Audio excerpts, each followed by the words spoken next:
warahmatullahi wabarakatuh. Waalaikumsalam. Ya, selamat sore dan salam sejahtera untuk kita semua.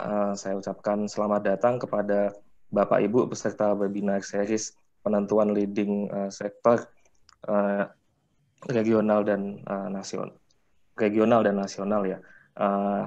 Ini adalah pertemuan kedua dari webinar series ini yang diselenggarakan oleh Departemen Ilmu Ekonomi IPB. Melanjutkan pertemuan kemarin, pada sesi sore hari ini kita akan melanjutkan pertemuan sesi kedua dengan narasumber pada sesi kali ini adalah Mbak Mutiara. Beliau adalah dosen di Departemen Ilmu Ekonomi.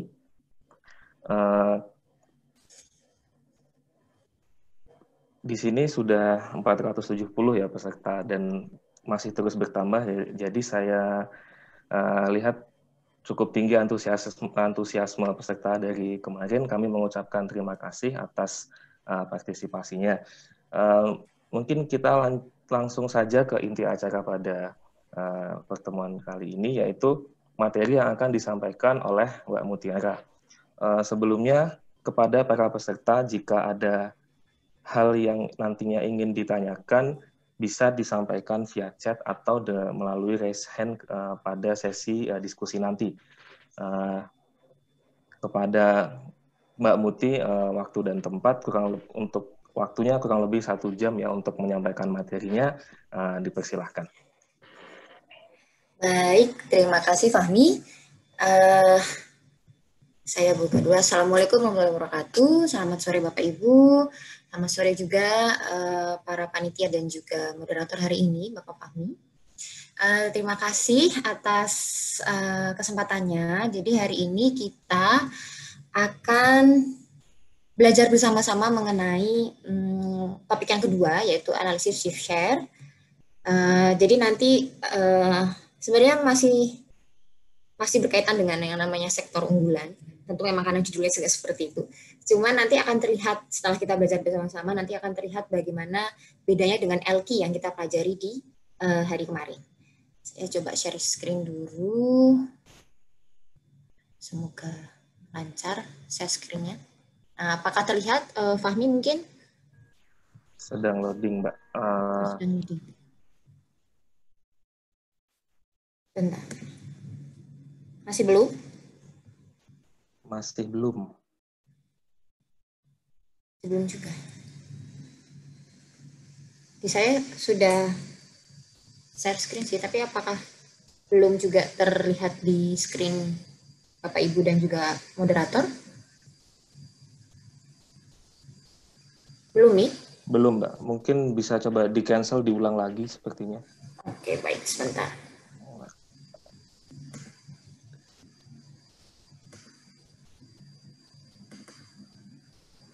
Masih belum?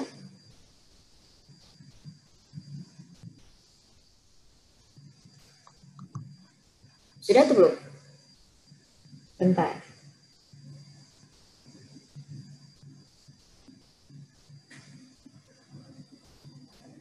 Masih belum terlihat, Fahmi? Di saya belum, Mbak. Waduh. Kalau Bapak Ibu yang lain apakah sudah atau belum? Mungkin Ica atau Mbak Dewi? Iya, juga belum, Mbak. Masih belum? Iya. Oke. Apakah koneksi internet saya agak bermasalah ya? Sebentar.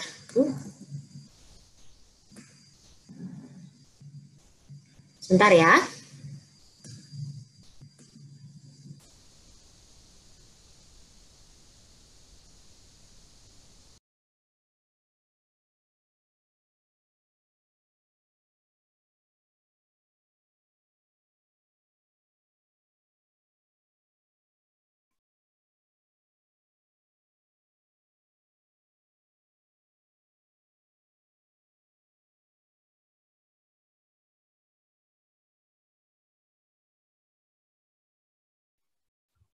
Udah, Bu.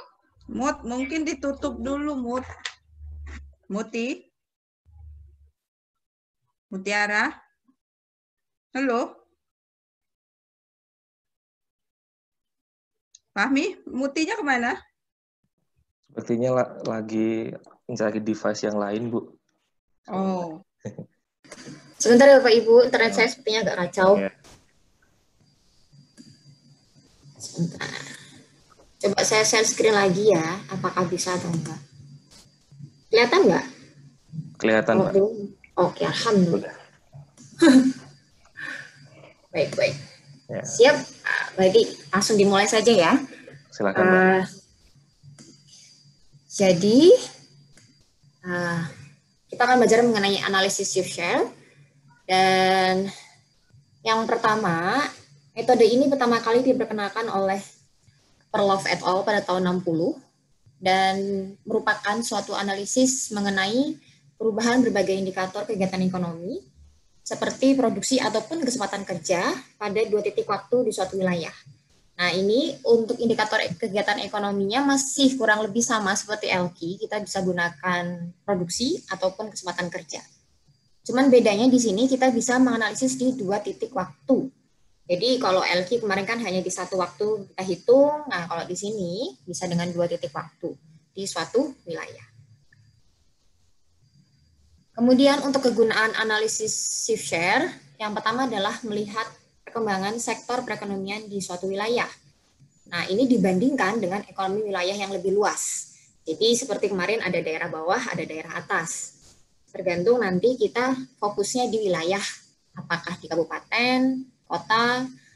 Kalau kabupaten kota berarti kan wilayah yang lebih luasnya berarti tingkat provinsi, seperti itu.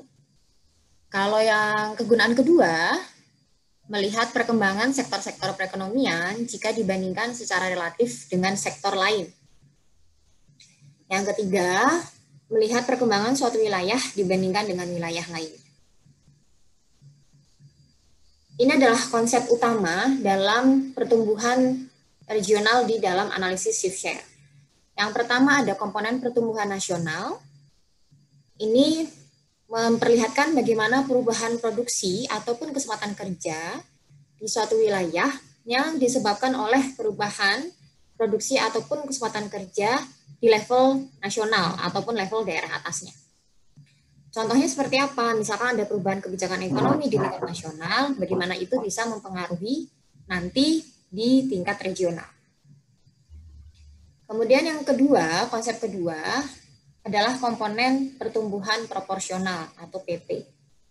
Nah, ini terjadi, pertumbuhan ini terjadi biasanya karena adanya perbedaan setiap sektor dalam hal misalkan permintaan produk akhir, ketersediaan bahan mentah, kebijakan-kebijakan yang berbeda di bidang atau di industri atau di sektor masing-masing, seperti adanya kebijakan perpajakan, subsidi ataupun price support. Kemudian adanya perbedaan struktur pasar juga bisa mempengaruhi pertumbuhan dalam komponen ini. Yang ketiga adalah komponen pertumbuhan pangsa wilayah atau PPW. Nah, ini berkaitan dengan daya saing. Jadi bagaimana daya saing suatu sektor di suatu wilayah dengan wilayah lain. Hal ini bisa terjadi biasanya ditentukan oleh tingkat keunggulan komparatif, kemudian akses ke pasar, dukungan kelembagaan, prasarana sosial ekonomi, serta adanya kebijakan ekonomi regional. Untuk beberapa unsur di dalam PP dan PPW memang kurang lebih mirip ya, tapi memang mereka mengukur hal yang berbeda. Kalau PP itu mengukurnya lebih ke dalam pertumbuhan di setiap sektor dibandingkan, pertumbuhan setiap sektor. Kemudian kalau misalkan pertumbuhan pangsa wilayah itu lebih dikaitkan dengan daya saing sektor di regional dengan sektor di wilayah lain. Kemudian ada lagi selain tadi kita melihat ada PN, PP dan PPW, ada sebenarnya satu perhitungan lagi namanya pergeseran bersih atau PB. Ini sebenarnya adalah penjumlahan dari PP dan PPW. Ketika kita sudah menemukan nilai di PP dan PPW, kalau PP dan PPW di jumlah itu lebih besar daripada 0, kita bisa kelompokkan sektor-sektor yang memiliki PB lebih besar daripada 0 adalah sektor yang progresif atau maju. Sedangkan kalau PP dan PPW-nya di jumlah dan hasilnya kurang dari 0, itu menunjukkan bahwa tergolong pertumbuhannya lambat. Nah, ini gambaran mengenai apa yang saya jelaskan tadi. Jadi kita menganalisis dari 3 komponen, PN, PPW, dan PP. Kemudian nanti dari PP dan PPW yang dijumlahkan, kita bisa menyimpulkan apakah sektor tersebut tergolong sektor yang progresif atau maju, apakah sektor yang lambat. Gitu ya. Nah, analisis shift share itu ada kelemahannya. Jadi, persamaan shift share ini tidak mempunyai implikasi keperilakuan. Jadi sebenarnya Bapak Ibu kalau menggunakan shift share, kita sebenarnya itu hanya menghitung angka-angka dan keluarlah angkanya berapa. Tapi kita tidak tahu kenapa kok daerah ini nantinya sektor misalkan pertanian tidak berdaya saing. Dia tidak menjelaskan mengapa ada hasil seperti itu dari shift share. Maka sebenarnya tugas dari para peneliti adalah untuk menggali lebih dalam. Jadi sebenarnya lebih baik setelah kita menggunakan analisis shift share, akan sangat bagus kalau kita juga ada pendalaman dari keunikan tiap-tiap region yang ada di Indonesia. Jadi kita bisa tahu kenapa sih kok dia bisa tidak berdaya saing di pertanian, ataupun kenapa kok sektor misalkan jasa atau keuangan di suatu daerah bisa sangat maju atau progresif dibandingkan dengan sektor yang lainnya. Nah ini yang memang harus kita gali lebih dalam tanpa menggunakan shift share, karena memang siswa tidak bisa menangkap hal itu.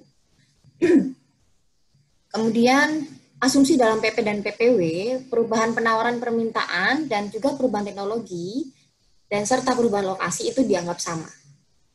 Ini asumsinya yang juga bisa menjadi kelemahan dalam shift share, karena kan kenyataannya tidak selalu sama ya untuk hal-hal tersebut.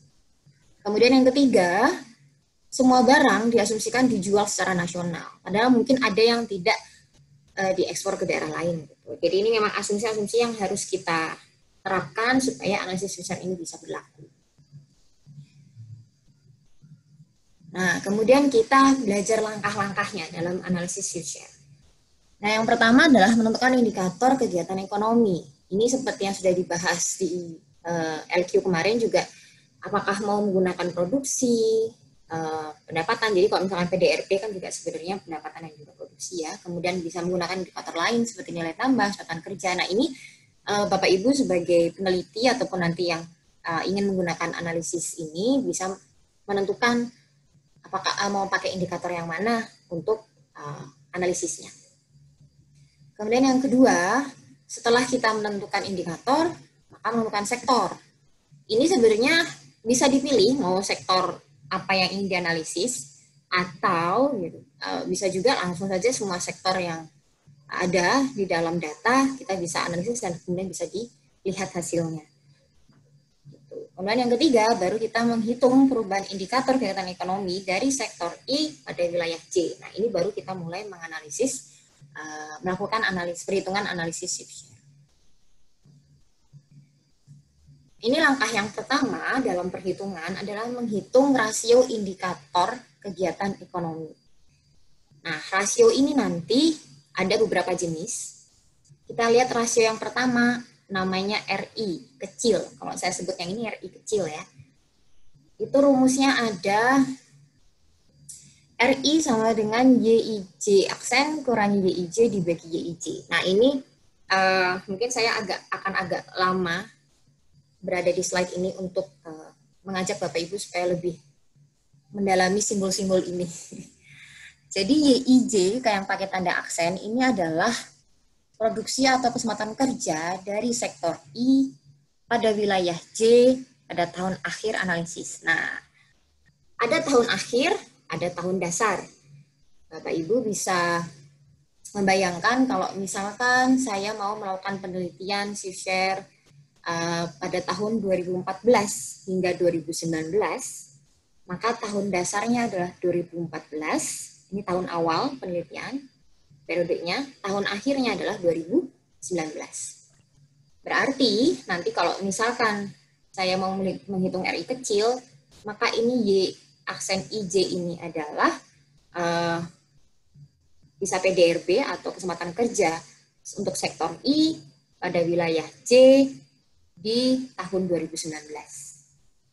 Dikurangi dengan PDRB ataupun kesempatan kerja untuk sektor I wilayah J pada tahun 2014. Kemudian dibagi dengan produksi dari sektor PDRB atau kesempatan kerja dari sektor I pada wilayah J di tahun 2014. Kalau Bapak Ibu bayangkan rumus ini sama dengan rumus growth ya. Kalau growth kan kalau dalam persen berarti tinggal kita kali 100%. Nah, kalau ini rasionya yang kita cari. Gitu. Jadi, ini untuk RI-nya.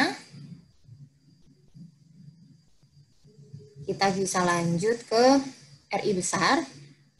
Nah, RI besar, di poin B, adalah rasio selanjutnya yang perlu kita hitung. Bedanya kalau yang tadi di RI kecil dia ada wilayah J-nya. Kalau yang RI besar di sini, ini wilayah J-nya nggak ada. Maksudnya apa? Maksudnya dalam hal ini berarti dia masuk ke kelompok data di level nasional. Berarti RI besar adalah YI aksen I atau PDRB atau kesempatan kerja di level nasional untuk sektor I pada tahun akhir analisis atau 2019 sebagai contoh yang tadi. Dikurangi dengan produksi atau PDRB tingkat nasional sektor I pada tahun dasarnya 2014 dibagi dengan PDRB sektor I nasional pada tahun 2014. Kalau rumus yang ketiga, RA ini indeks bawahnya, subindeksnya yang di bagian bawah tidak ada lagi IJ. Ini berarti total PDRB atau total kesempatan kerja di tingkat nasional untuk tahun akhir analisis dikurangi dengan PDRB total tingkat nasional untuk tahun dasar analisis dan dibagi dengan produksi atau PDRB di tingkat nasional pada tahun dasar analisis. Nah, ini 3 komponen yang Bapak Ibu perlu ingat nanti kalau misalkan mau menghitung di dalam shift share. Yang kedua, setelah kita hitung RI kecil, RI besar, dan RA, maka kita bisa hitung komponen pertumbuhan wilayah yang sudah kita lihat artinya tadi di slide sebelumnya. Ada PN, ada PP, dan PPW. Untuk PN, rumusnya adalah RA dikali dengan YIJ. RA tadi adalah rasio PDRB di tingkat nasional, artinya mirip seperti pertumbuhan PDRB di tingkat nasionalnya dari tahun dasar analisis sampai ke tahun akhir analisis. Kemudian YIJ adalah PDRB atau kesempatan kerja dari sektor I pada wilayah J di tahun dasar analisis. Itu nanti ketemu PN-nya berapa. Lalu yang B, PP ini adalah rumusnya pengurangan rasio antara RI besar dikurangi RA besar dikali YIJ.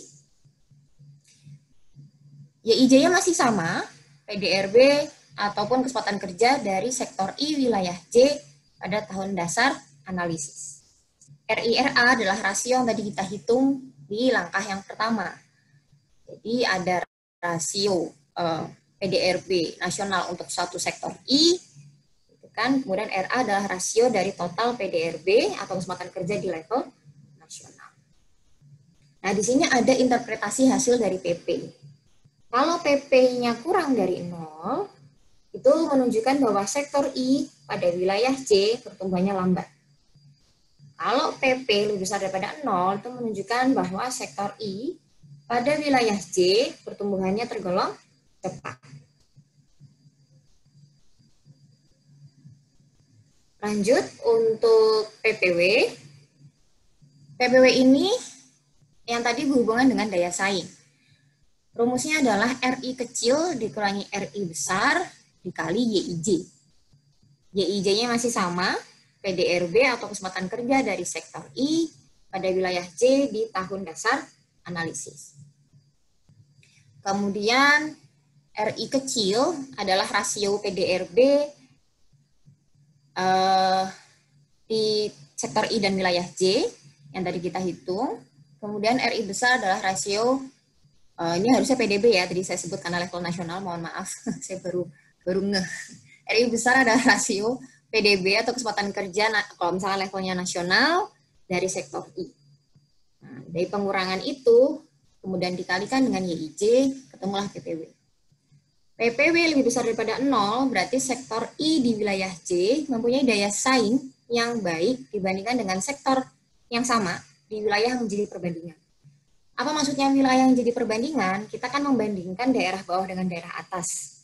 Dalam hal ini daerah atasnya adalah level nasional, daerah bawahnya yang paling dekat adalah tingkat provinsi. Berarti nanti kalau Bapak Ibu mau tingkat daerah bawahnya yang menjadi fokus penelitian adalah tingkat kabupaten kota, maka yang paling dekat daerah atasnya adalah provinsi. Nah, nanti datanya bisa diganti dengan data level provinsi untuk untuk RI besar dan RA-nya.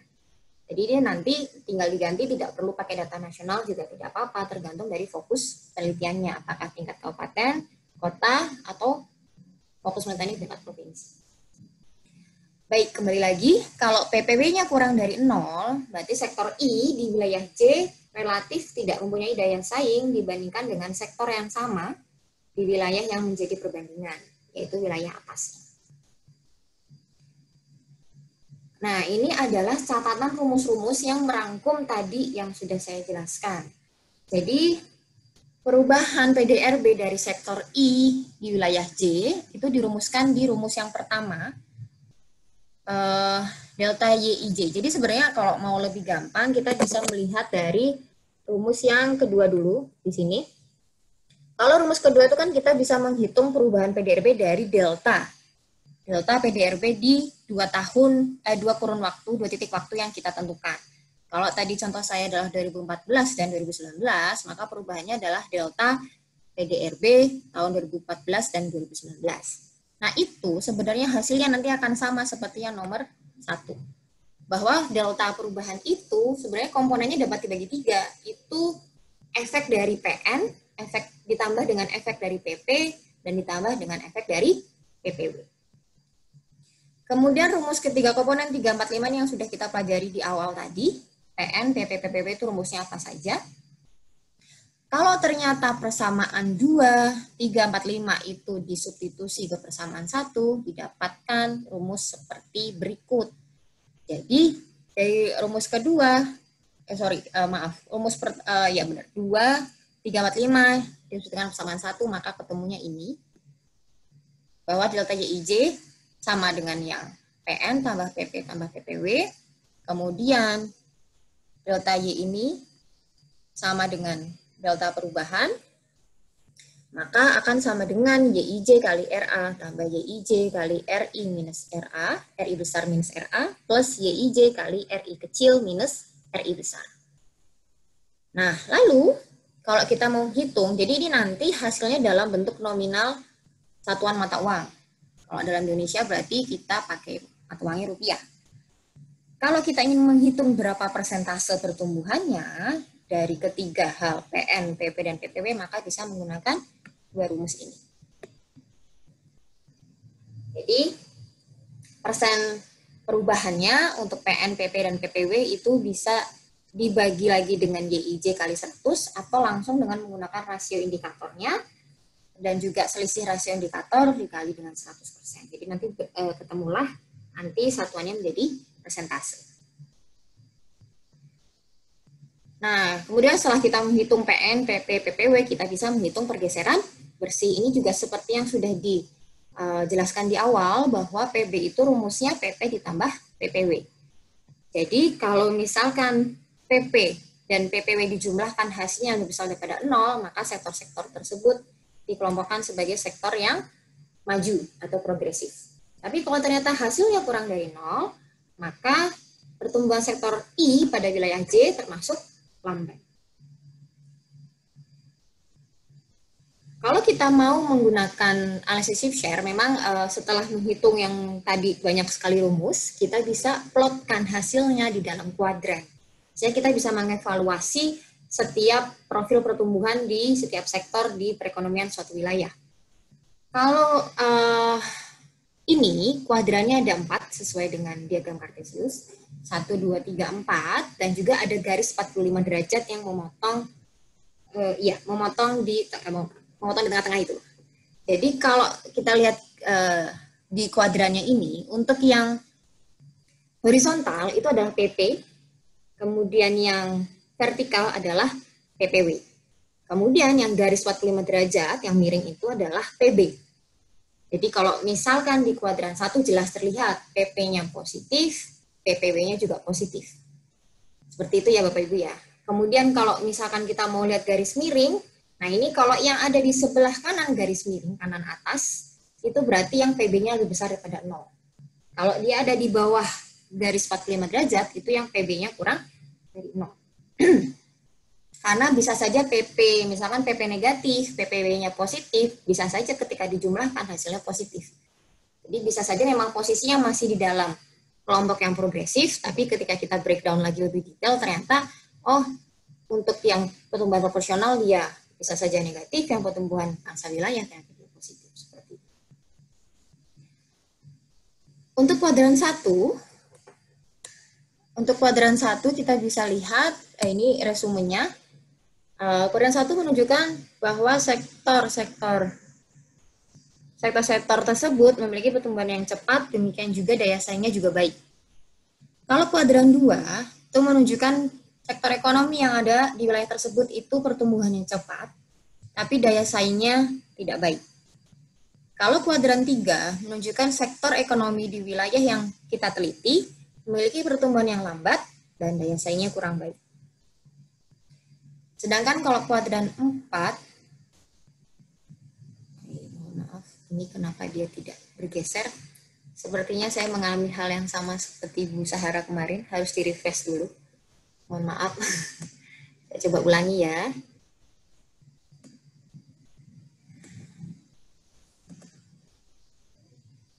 Kita tadi sampai di bagian kuadran. Ini sebenarnya sudah slide terakhir. Oh, dia tidak. Oh ya. Ini kuadran 4. Kuadran 4 menunjukkan bahwa sektor ekonomi pada wilayah yang kita teliti memiliki pertumbuhan yang lambat, tapi daya saingnya tergolong baik. Kalau pada garis miring ini, penjelasan yang terakhir adalah garis miring yang ada pada kuadran-kuadran tersebut membentuk sudut 45 derajat. Nah, ini yang akan menjelaskan mengenai tadi pergeseran bersih. Jadi kalau ada di bagian atas garis atau di sebelah kanan atas itu sektor yang progresif atau maju, sementara yang ada di sebelah kiri bawah adalah yang sektor-sektor yang tergolong pertumbuhannya lambat. Jadi ini untuk yang teorinya. Bapak Ibu bagaimana, apakah tadi terdengar semua apa yang sudah saya jelaskan di PPT? Fahmi terdengar? Terdengar, Mbak. Cukup jelas. Cukup cepat juga ya saya presentasinya, cuma 30 menit. Nah, ini nanti kita akan lanjutkan dengan latihan soal. Saya lanjut ya, Fahmi ya? Iya, silakan, Mbak. Baik, kita akan mencoba menghitungnya dengan Excel. Ini cukup dengan Excel saja. Terlihat nggak? Terlihat. Kurang gede? Ya. Boleh kalau di Zoom ya. Di Zoom ya, baik.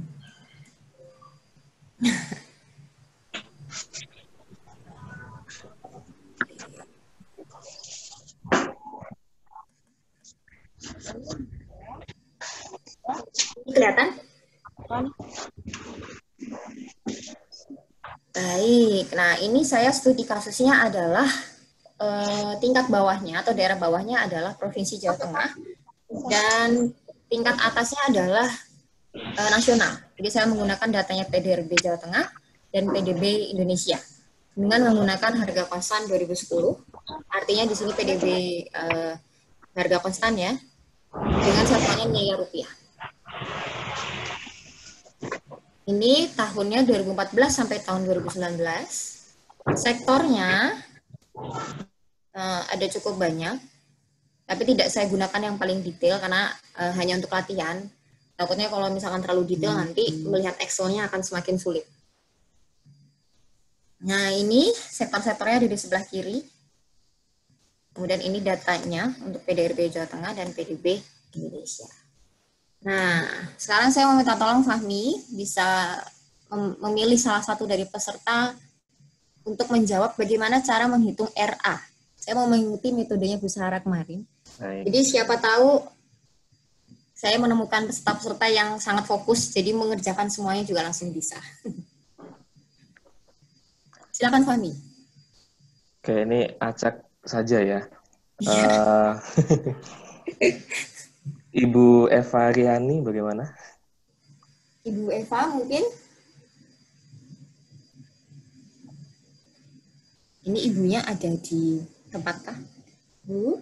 Ada videonya nyala kok. Oh, videonya nyala Ibu, boleh Iya. Bu. Karena saya tidak terlihat, punten. Mohon maaf, saya melihat karena share screen jadi tidak melihat ada. Apakah ada yang videonya nyala atau tidak? Baik Ibu Eva, silakan. Untuk yang RA sektor pertanian, Bu, rumusnya apa ya, Bu? Ibu masih Halo, halo, halo. Maaf. Halo, Ya, Bu. ya. Terdengar, Bu? Oke. Maaf, saya tadi kurang mengikuti, Mbak, karena ada berbarengan. Bisa yang lain saja dulu. Oke, baik. Baik. Nanti dihubungi Silakan, kembali, Mi. Bu. Oke, oke. Oke, nanti dihubungi kembali ya. Oh, ada yang raise hand, Oh, Pak ada yang Mi. raise hand. Pak Oh, Alfon waduh, bagus, bagus. Satrianto, silahkan Pak. Silakan, Pak. PDB nasional berarti ya Bu ya. Berarti total PDB 2019 kurang 2014. Pak, saya tidak mendengar suara Bapak. Kecil sekali. Bentar. Mohon maaf. Sudah? Halo? Kedengaran Halo. Bu? Ya, sudah lebih jelas Pak. Ya, Ya. Jelas ya Pak ya? ya silakan Pak. Kalau RA itu kan pertumbuhan PDB nasional Bu. Iya, benar. Jadi Berarti? kan PDB 2019 dikurang PDB 2014. Total Baik. PDB. Ah ya ini. 10499 dikurang 8351. Begini ya, dikurangi saja atau ada pembagiannya, Pak? Oh, karena kalau pertumbuhan tentu ada pembagian. Benar. Ini harusnya dikurangi ya. Saya salah simbol. Ya Mohon maaf. kurang itu. Ya. Bagi 2004. Terjadi kekelamsian saya. Mohon maaf. Saya suka begitu kalau menghitung. Nah, ini RA ini hasilnya, Bapak terima kasih atas jawabannya, Pak. Sudah cukup. Siap, siap. Terima kasih banyak. Jadi untuk RA ini memang nanti hasilnya akan sama untuk setiap sektor yang kita teliti. Jadi nanti kita bisa langsung menggunakan rumus Excel supaya dia tidak bergerak. Jadi nanti hasilnya bisa langsung kita tarik saja. Nah, ini nanti RA-nya akan sama, karena memang rumusnya cuma satu, yaitu persis seperti pertumbuhan di tingkat atas, di daerah atasnya. Baik, untuk RI sekarang. Apakah ada yang raising hand lagi? Oh, hasilnya sama Bu, salah rumusnya. Kenapa? Hasilnya sama 0,26. Iya, hasilnya sama 0,26. Karena ini rumusnya hanya satu. Rumusnya hanya satu di tingkat atas, pertumbuhan di tingkat atas. Jadi hanya dua data ini yang digunakan untuk RA. Jadi nanti itu hasilnya sama untuk semua sektor yang kita teliti. Ada yang mau ditanyakan lagi Bapak Ibu? Mungkin Fahmi bisa membantu kalau misalkan nanti ada yang bertanya ya. Kita lanjut dulu. Baik, Pak. Ya, kita ke RI besar. Baik, ada yang mau mencoba membantu saya? Ada yang raise hand, Mbak. Bu Indah Elicia. Boleh, Bu. Boleh, Bu.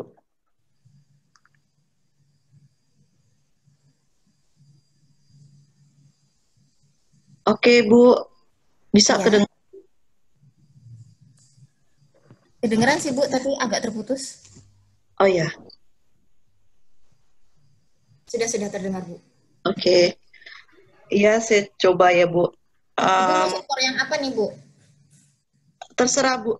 Kan Ya, bisa, terserah saya. Baik. Coba ya kan kita sama coba sektor. pertambangan. Nah. Kita coba Oh, yang iya. kedua nih. Oh iya. Pertambangan berarti kan PDB nasional tapi per sektor. Berarti yang 2019 E7 dikurang dengan D7 dibagi Baik. dengan 2019 ya. Apa? 2014, Bu. Karena kan kita kalau melihat pertumbuhan dibagi dengan titik Iya, awal ya. Iya, Iya, benar. 2014 D7. Sip. Oke. Oke. Nah, ini terima kasih, Ibu. Ya, sama-sama. Saya ingin bertanya, mungkinkah RI ini akan ada yang hasilnya negatif? Bapak Ibu mungkin ada yang mau menjawab? Bisa juga mungkin Bu, Oh, karena mungkin juga untuk 2019 itu lebih kecil dari 2014. mungkin ya, mungkin saja terjadi. Tapi memang kalau menggunakan data konstan, kalau saya menggunakan PDB data harga konstan, kalau misalkan dia menurun, itu kan berarti apa artinya, Bu? Apakah produksinya menurun ataukah mungkin ada efek dari inflasi kah? Atau efek dari penurunan harga kah? Menurut saya produksinya menurun, karena kan kalau konstan tidak ada efek harga. Harganya Nggak ada efek inflasi. Baik. tidak ada efek inflasi. Tidak ada efek harga di situ ya, Ibu ya? Iya. Dan terima kasih atas jawabannya, Ibu. Sudah cukup. Baik, ini saya coba tarik ke atas. Ini rumusnya sama, tapi untuk sektor yang pertanian. Kita lanjutkan, langsung tarik ke bawah.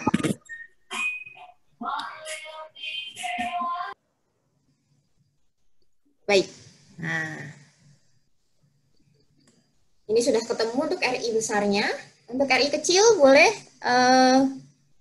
Bapak Ibu yang ingin membantu saya dan ingin melatih perhitungannya.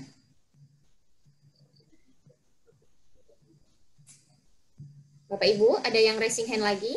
Ya, Membantu untuk RI kecil. Pertumbuhan sektor di wilayah bawah, Ibu. Oke, berarti sama seperti RI besar tapi wilayah bawahnya ya. Iya. Ini dengan Bapak siapa, Punten? Nih? Alpon, Ibu. Oh, dengan Bapak Alpon. Bapak Alpon semangat sekali. Kebetulan saya riset dengan ini juga gitu.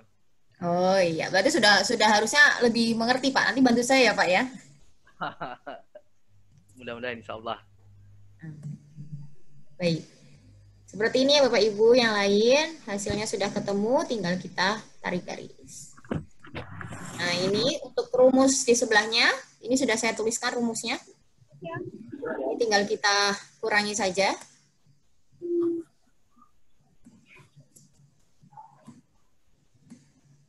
Ini kalau yang dalam tanda kurung di Excel tuh artinya dia negatif ya Bapak Ibu? Iya. Nah, berarti kalau negatif artinya apa nih? Dari RI besar kurangi RA. Apakah ada yang bisa mengartikan?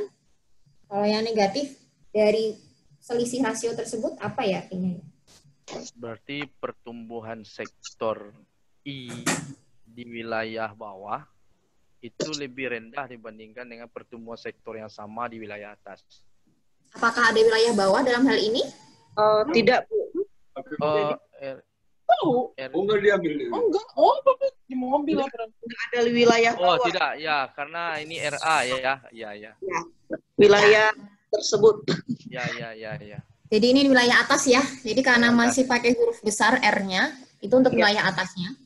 Jadi kita melihat bagaimana pertumbuhan tiap sektor di wilayah atas dibandingkan dengan pertumbuhan secara keseluruhannya. Jadi kan pertumbuhan secara keseluruhan nih, tadi PDB tingkat nasional ya. Iya. Nah, kalau dia minus, ini berarti sektor pertanian pertumbuhannya masih di bawah level keseluruhan untuk tingkat nasional. Iya. Ada lagi yang ingin berkomentar mungkin Bapak Ibu? Sudah ya, berarti kalau yang positif, dia pertumbuhannya lebih cepat daripada tingkat keseluruhan di level daerah atas. Ini kalau kita lihat, ini untuk pertumbuhan PDB nasionalnya 0,26, ya sekitar.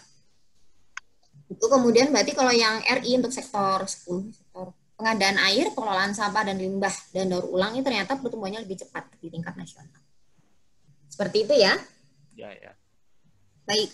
Selanjutnya adalah kita menghitung selisih rasio antara RI kecil dengan RI besar. Nah, Ini baru ya. Artinya. mirip. Ini baru yang ada daerah bawah. Karena ada R kecil di sini. Kalau R kecil itu daerah bawah, R besar adalah daerah atas. Baik Bapak Ibu, ada yang mau mencoba menjawab interpretasi nih kalau minus apa ya artinya? Ya, yang tadi pertumbuhan sektor di daerah bawah itu lebih kecil bawah dari itu lebih kecil pertumbuhan dari pertumbuhan sektor yang di arah atas. Iya. Jadi untuk yang negatif nih seperti sektor yang pertama pertanian itu pertumbuhan sektor pertanian di level daerah bawah berarti Jawa Tengah itu ternyata masih lebih kecil daripada pertumbuhan pertanian di tingkat nasional. Seperti itu. Sekarang kita bisa langsung menghitung PN-nya. PN adalah tadi rumusnya apa? Ayo satu orang, boleh jangan keroyokan sama saya. Boleh satu orang Bapak Ibu. Nggak sempat tulis tadi. Oh, nggak sempat tulis ya? Atau mau saya share lagi nih rumusnya? Boleh. Boleh. Nah, dicoba lagi ya. Ntar saya lihat. Karena memang jadi agak cepat saya. Mohon maaf kalau kecepatan ya Bapak Ibu. Nah, ini rumus untuk PN.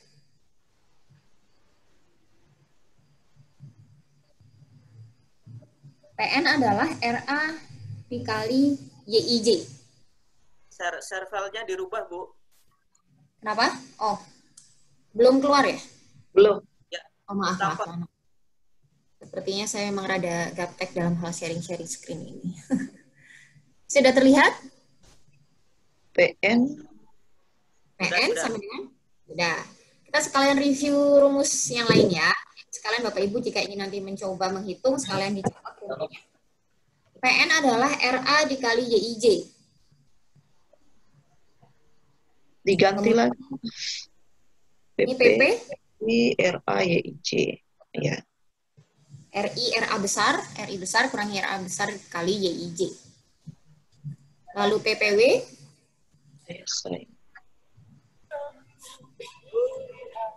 PPW adalah RI kecil dikurangi RI besar kali YIJ. Meja makan yang di informasi kan bulan ini lagi diskonnya di depannya. Baik. Kemudian ini rumus tambahan. Kalau misalkan ada yang mau melihat, nanti kita akan menghitung persentase PN, PP, dan PPW-nya juga. Jadi nanti kalau misalkan ada yang mau coba mengerjakan, bisa. Bu, rumus yang pertama tadi apa, Bu? Yang A tadi? Yang A? Yang PN ya?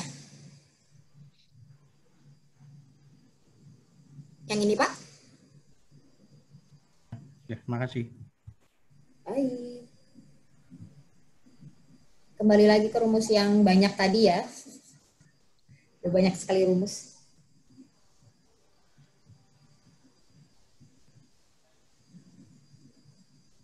Sudah?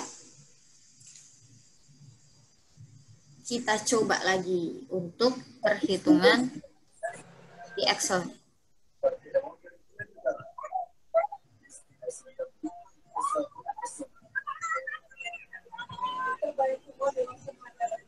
Terlihatkah Excel saya, Bapak Ibu? Fahmi?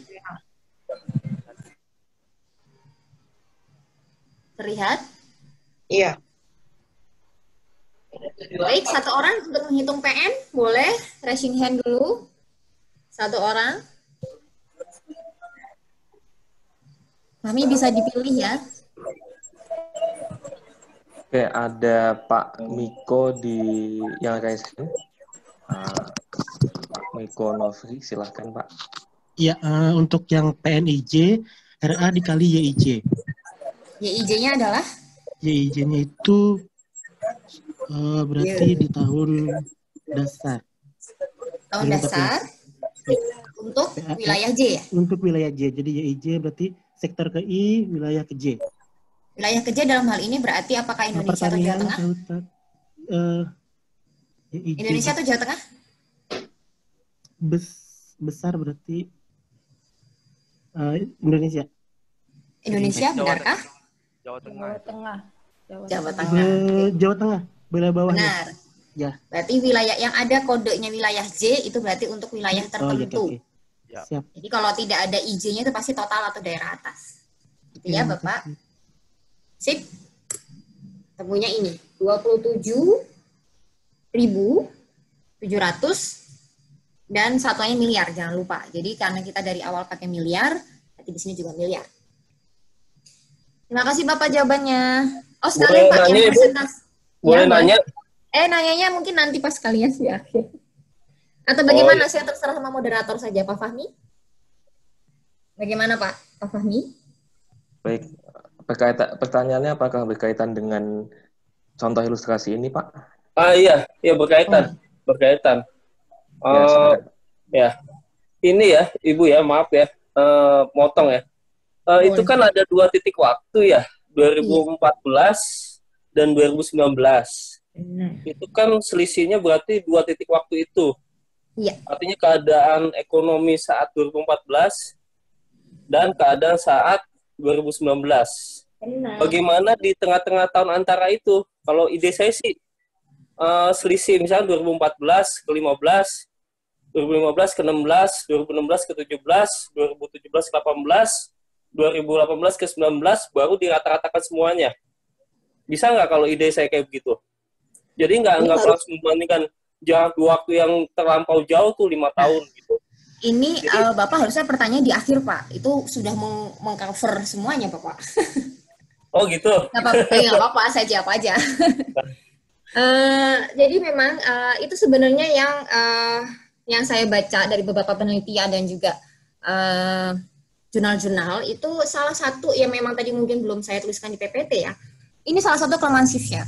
Jadi dia tidak menangkap perubahan di tengah periode dari 2 kurun waktu yang kita tentukan tadi. Kalau ini kan 2014, 2019, dia tidak bisa melihat perubahan yang ada di 2015, 16, 17, 18. Gitu ya Pak ya?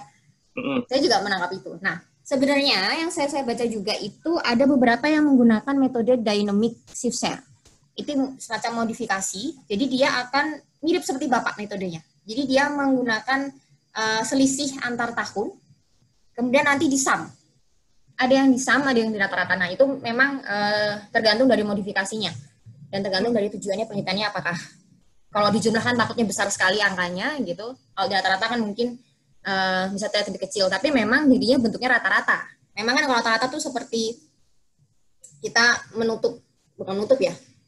merangkum semua pergerakan antar tahun tersebut. Nah, kalau di jumlah mungkin itu filosofinya adalah dia memasukkan semua perubahan di setiap tahun seperti itu.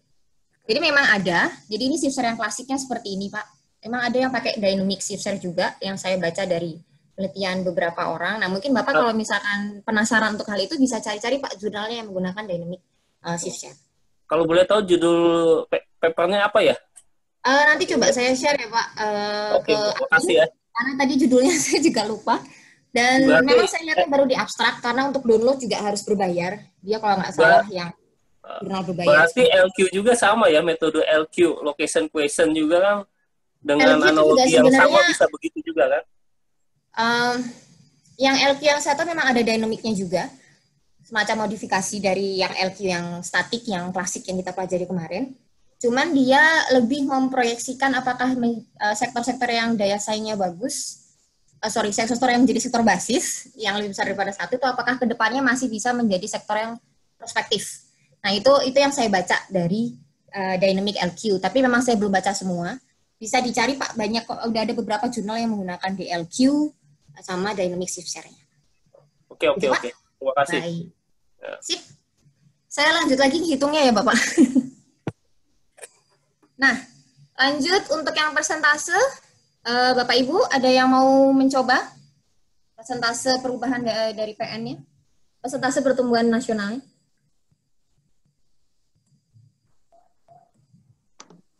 Ada yang mau membantu saya? Bisa raising hand.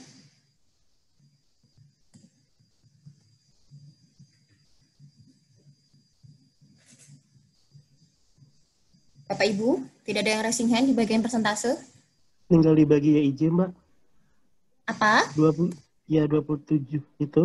Ya, kalau dibagi? Ke 6 dibagi ya IJ-nya berarti di Jawa Tengah 2019. 2019 kah? C IJ. 2014. Oh, 2014. Enggak pakai apostrof ya. 2014 tahun dasar. Benar. Dikali 100%. 100. Sip. Nah, ini ketemu. Sama nggak sih kalau saya mau menghitungnya dengan RA dikali 100%? Sama. Sama ya hasilnya ya? Ya. Sama. Jadi bisa Ibu juga menggunakan yang rasio indikator yang RA tadi. Kemudian kita kali 1%. Nah, ini sama semua hasil. Sama seperti besaran RA yang sama semua hasilnya. Baik, nah kemudian saya mau tanya interpretasi nih dari pertumbuhan nasional apa ya Bapak Ibu ya? Coba dong, ada yang bisa memberikan saya pencerahan?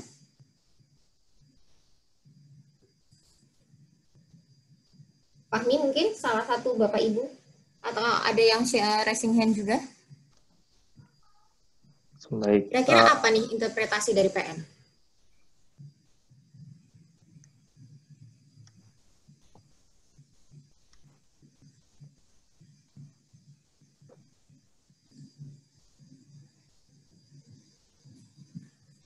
Tidak ada yang berusaha menjawab. Sepi. Bagaimana Bapak Ibu? Nggak ada Mi? Sepi Mi? Saya cek lagi Mbak, bagaimana? Nanti kalau diacak lagi, kayaknya takutnya ada yang tidak siap. Nah, Jadi nggak ada yang raising hand ya Mi ya? nggak ada lagi. Yang raising hand manual juga nggak ada Mi? Belum nemu. Baik. Jadi gini Bapak Ibu, kalau artinya PN, ini kan hasilnya semuanya positif ya. Beda dengan PP dan PPW yang hasilnya ada yang kurang dari 0, lebih dari 0. PN ini kita mengartikan, kalau misalkan kita melihat secara rumus, itu kan sebenarnya pertumbuhan ekonomi di tingkat atas dikalikan dengan PDB tingkat bawahnya dari tahun dasar analisis. Jadi sebenarnya ingin melihat bagaimana sih efek dari pertumbuhan tingkat atasnya terhadap tiap sektor di tingkat bawah. Jadi ingin melihat efek nih, kalau misalkan kita belajar ekonomi kan kita sudah tahu, kalau misalkan PDB-nya naik, itu kan pasti akan ada efek yang diterima oleh tiap region di Indonesia, tiap wilayah. Nah ini yang kita hitung dalam PN. Artinya RA atau pertumbuhan di ekonomi di level Indonesia ini 0,26. Tidak dalam persentase ya, 0,26. Nah, ini efeknya gimana untuk tiap sektor di Jawa Tengah yang kita hitung awalnya di tahun 2014. Maka ternyata efeknya ada di PN, besaran efeknya sekian miliar. Loh, ada di sini, sekian miliar ini yang kita lihat. Nah, lalu bagaimana kita menginterpretasikan PN? Maka kita bisa lihat sektor mana yang mendapatkan impact terbesar dari adanya pertumbuhan ekonomi. Nah, ini berarti sektor mana yang mendapatkan impact terbesar adalah sektor yang memiliki nilai PN paling besar. Yaitu, ini ada 69 ya. Ada lagi nggak yang besar? Oh, tidak ada. Berarti 69.000 ini, ribu dan miliar lagi ya di belakangnya. Jadi 69 angka ini adalah sektor industri pengolahan di Jawa Tengah. Adalah sektor yang mendapatkan efek terbesar dari adanya pertumbuhan di level atasnya. Seperti itu Bapak Ibu. Oh, ada yang raising hand. Ada yang mau coba menjawab PP yang raising hand mungkin?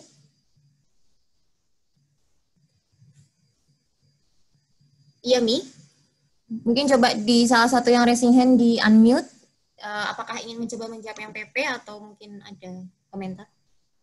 Oh, langsung di lower lagi. Langsung di lower lagi. Oh, ada Bu Siti Nur Latifah. Silakan Bu. Silakan Bu. Dicoba nggih, Mbak. Monggo. Kalau dari rumusnya RI dikurangi RA dikali YIJ. RI RA berarti I 6. Dikali PDB Indonesia, tahun dasar. Indonesia kah? Kan masih Jawa Tengah. Jawa Tengah. YIJ, Bu. YIJ. Jawa Tengah. Berarti ada wilayah J. Wilayah daerah bawah. Oke. 2014. Baik. B6. Ya? B6. Jawa Tengah. B6. Dikali 100% atau tidak? Masih belum. Masih belum. Siap. Baik, ini hasilnya langsung saya tarik ke bawah. Nah, ada yang negatif, ada yang positif nih. Ibu sekalian dijawab, Bu, interpretasinya, Bu. Bu Siti Nur Latifah ya? Siapa tadi? Fahmi, punten. Siti, Ya, boleh. Atau ada yang lain? Yang lain mungkin deh, baik. Yang lain mungkin kalau ada yang mau menjawab. Saya boleh izin. Kalau yang Silakan, negatif, Pak. Ya, kalau negatif artinya sektor pada wilayah tersebut pertumbuhannya lambat. Kalau positif pertumbuhannya cepat. Pertumbuhannya lambat dan pertumbuhannya cepat. Iya, yang negatif lambat. Yang negatif lambat. Berarti ini untuk sektor pertanian pertumbuhannya tergolong lambat ya. Tergolong lambat ya. Dibandingkan dengan pertumbuhan yang sektor nasional ya. Benar? Daya saing ya? Benar. Oh, daya saing di PPW, Bu. Kalau PP berarti artinya apa tadi Bapak Ibu? pertumbuhan proporsional. Pertumbuhan proporsional sektor. Pertumbuhan sektor pertanian di Jawa Tengah itu lebih Iya, lambat berarti dia dibandingkan dengan pertumbuhan sektor pertanian di tingkat nasional. jadi dibandingkan dengan pertumbuhan sektor pertaniannya di tingkat nasional. Jadi sebenarnya kurang lebih mirip dengan PPW. Jadi kalau kita lihat dari rumusnya saja, logikanya adalah di sini kita kan pakai RI kurangi RA yang besar ya. Ini kan dia melihat bagaimana pertumbuhan tiap sektor di tingkat nasional dibandingkan dengan pertumbuhan keseluruhannya. Apakah ada, kalau negatif ini berarti memang sektor pertanian di tingkat nasional itu pertumbuhannya masih di bawah dari pertumbuhan level nasional. Nah, ini menyebabkan juga sektor pertanian di tingkat bawahnya juga menjadi tidak tumbuh cepat. Dia tergolong lamban. Gitu. Karena dia mendapatkan efek yang juga tidak cepat dari tingkat nasional. Gitu ya Bapak Ibu. Persentasenya Bapak Ibu, silahkan.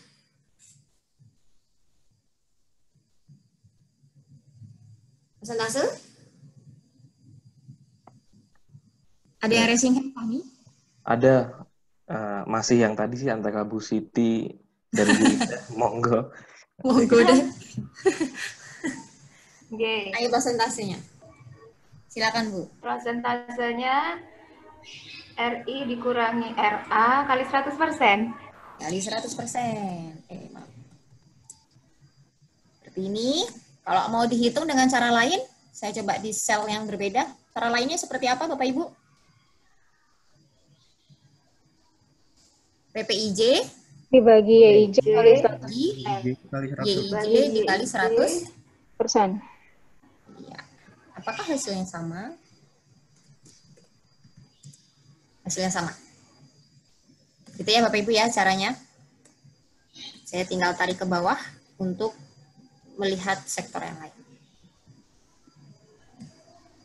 Baik, selanjutnya kita coba PPW yang daya saing Bapak Ibu, boleh.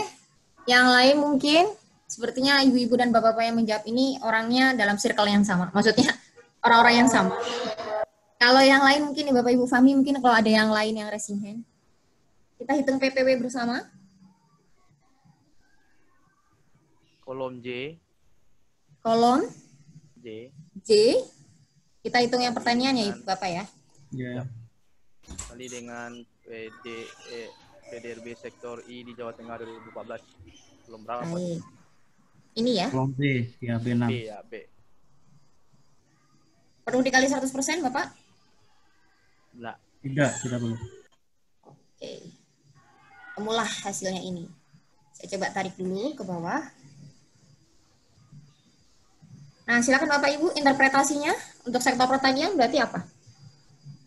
Kalau dia negatif berarti pertumbuhan sektor perekonomian di wilayah tadi, Jawa Tengah, relatif tidak mempunyai daya saing dibandingkan dengan sektor yang sama di wilayah menjadi perbandingan. Berarti di tingkat Indonesia ya Pak ya, tingkat nasional. Ya, betul. Baik.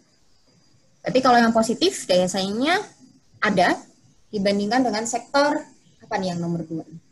Pertambangan dan pergalian di di wilayah atasnya. Baik, kalau begitu kita bisa langsung ke persentase. Kalau PPW, bagaimana caranya? Bapak Ibu?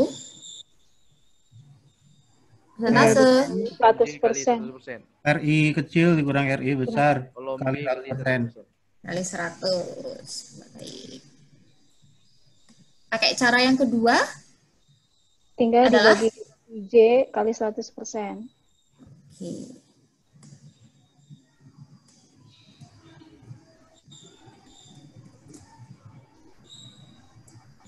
Sehingga sama ya. Jadi memang bisa dicari dengan kedua cara tersebut. Kita langsung bisa ketemu jawabannya untuk setiap sektor. Sekarang PB, ini paling gampang nih Bapak Ibu. PB. Rumusnya adalah PB rumusnya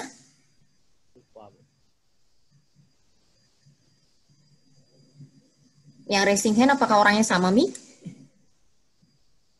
Ada yang baru, Mbak. Oh, ada yang baru, boleh ya? Nggak ada yang baru atau ada? Silakan Bu Amalia Putri. Silakan Bu. PB ini rumusnya adalah? PB itu rumusnya PP ditambah PPW. Baik. Untuk sektor pertanian berarti yang M6 tambah O6 tambah ya? O6, ya. Sip. Interpretasinya apa, Bu, kalau minus? Kalau minus itu pertumbuhan sektor pertanian pada wilayah Jawa Tengah tergolong pertumbuhan lambat. Nggak lambat ya? Lamban. Siap. Iya. Kalau positif, nah bawahnya positif nih. Artinya?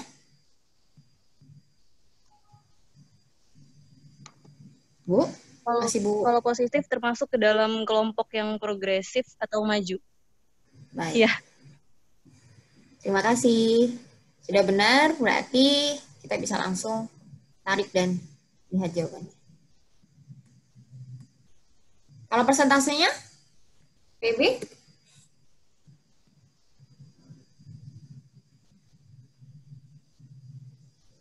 Persentase PB, Bapak Ibu? Ada berapa cara? Apakah ada tadi di slide?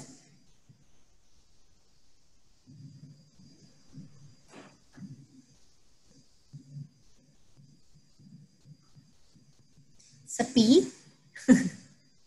Jadi memang kalau PB ini kalau menghitung persentase tidak ada cara langsung dengan rasio indikator, tapi bisa dengan cara yang seperti cara kedua di dalam persentase di komponen lainnya.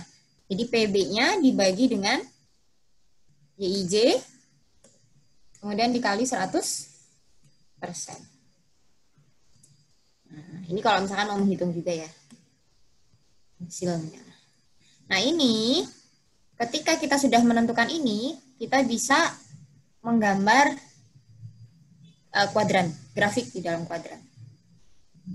Nah ini kebetulan sudah saya hitung dengan menggunakan formula. Jadi ini kan persentase, kalau misalkan lebih mudah, bisa dengan menggunakan persentasenya. Jadi biar angkanya lebih kecil, tapi kalau Bapak Ibu mau pakai yang miliar juga sepertinya bisa. Dia biasa di posisi yang sama seharusnya. Apakah ada di kuadran 1, 2, 3, 4, atau berada di kanan atas atau di bawah PB. Itu sebenarnya posisinya sama. Kalau saya pakai yang persentase di sini. Nah, ini langsung saya pakai formula tadi langsung sama dengan kolomnya PP, ini langsung sama dengan kolomnya PPW, dan bertemulah di grafik yang seperti ini. Kelihatan Bapak Ibu? Kelihatan nggak? Sedikit biar kelihatan semua. Nah ini saya kasihin labelnya untuk setiap titik itu dari kode tiap sektor. Ada kode A, B, C, D. Jadi kalau kita mau lihat yang di kuadran 1. Kuadran 1 ada di sebelah mana Bapak Ibu? Kanan atas. Kanan atas. Berarti ada salah satu sektornya adalah sektor J ya. Itu informasi dan komunikasi. JM. Terus sektor-sektor yang lain nih, ada I, ada O, L, G, itu ada kodenya di sebelah kiri, yang di sini. Kemudian, untuk garis PB, ini adalah garis 45 derajat. Saya tambahkan tadi, sendiri dengan insert shape. Jadi Bapak Ibu kalau mau gambar diagramnya bisa langsung insert shape, kemudian tarik garis 45 derajatnya. Jadi langsung kelihatan mana yang tergolong progresif, mana yang lamban. Yang lamban berarti salah satu sektornya apa Bapak Ibu? Pertanian. Pertanian. Nih, Pertanian. itu ya, salah satu contohnya adalah pertanian. Nah, tapi masalahnya ketika kita sudah mendapatkan hasil-hasil seperti ini, kita tidak bisa menangkap kenapa seperti itu yang keluar hasil. Nah, ini tugas kita nih Pak, Bu peneliti adalah untuk mencari kenapa sih kira-kira kok dari hitungannya ternyata pertanian itu dia tergolong sektor yang lamban, gitu kan? Kemudian tidak cepat pertumbuhannya dan juga tidak berdaya saing. Sebenarnya itu sudah terlihat, bukan terlihat ya, kita sudah bisa bayangkan bahwa pertanian itu memang yang paling bisa kita lihat itu paling penting pertanian karena mensuplai makanan kita, gitu kan? Dan kita juga tergolong negara agraris. Tapi ternyata dari perhitungan pertumbuhan sektornya ini melalui shifter merupakan sektor yang di Jawa Tengah terutama khususnya sebagai contoh kasus ini adalah merupakan sektor yang tidak bersaing, tidak bertumbuh cepat, dan juga tergolong sektor yang lamban. Itu nanti perlu digali lagi lebih dalam kenapanya. Oke Bapak Ibu, sepertinya sudah selesai latihannya dan juga presentasi materinya. Silahkan kalau Fahmi mau dilanjut ke sesi selanjutnya. Baik Mbak Muti, terima kasih atas pemaparannya. Di sini sudah lewat chat ada 9 pertanyaan ya yang masuk ke saya. Silahkan minum dulu, tarik nafas dulu. Oke, teknisnya mau satu-satu atau bagaimana Mbak? Saya ikut moderator aja, baiknya gimana? Monggo. Oke, satu mungkin ini bisa dijawab dulu Mbak. Yang pertama dari Pak Syahrul Ganda, poinnya ada 2 pertanyaan Mbak di sini. Satu, apa beda daya saing PPW dengan RCA? Apakah PPW bisa digunakan dalam level antar negara? Nah, itu yang pertama. Kemudian untuk mengatasi kelemahan shift share, analisis apa yang dapat digunakan untuk menjawab nilai dari shift share? Terima kasih. Kenapa yang kedua? Punten, Fahmi? Yang kedua, untuk mengatasi kelemahan analisis shift share, kira-kira analisis apa yang dapat digunakan untuk menjelaskan atau menjawab nilai dari hasil analisis shift share tersebut? Oke, baik. Terima kasih pertanyaannya, Pak. Untuk hubungannya PPW daya saing dengan RCA. Nah, jadi sebenarnya ini memang karena beda, awalnya ini memang dari beda konsentrasi ya Pak ya. Jadi kalau misalkan PPW ini memang kita lebih ke dalam ekonomi regional secara tiap daerah di satu negara, sedangkan kalau RCA itu kan levelnya di satu negara dengan negara lainnya. Kita perdagangan internasional. Kalau misalkan yang ini sih, saya harus merefresh lagi mengenai rumus RCA. Mungkin dari Bapak Ibu di sini ada yang bisa share ke saya rumus RCA itu seperti apa? Atau mungkin Fahmi dari moderator bisa membantu dan juga atau mungkin dari yang bisa. Jadi di sini kita saling berdiskusi ya. Kita bisa saling belajar mengenai analisis user dan juga mungkin pertanyaan-pertanyaan selanjutnya. Jadi kalau rumus RCA itu, Fahmi, kalau misalkan masih ingat apa? Oke, rumus RCA itu kan ada 2 sisi ya, yang di pembilang penyebut ya, sisi atas, sisi bawah.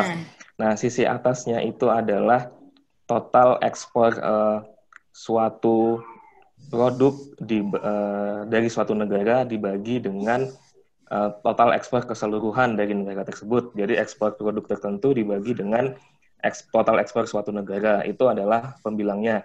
Dibagi dengan penyebutnya total ekspor dunia untuk komoditas tertentu dibagi dengan total ekspor dunia keseluruhan.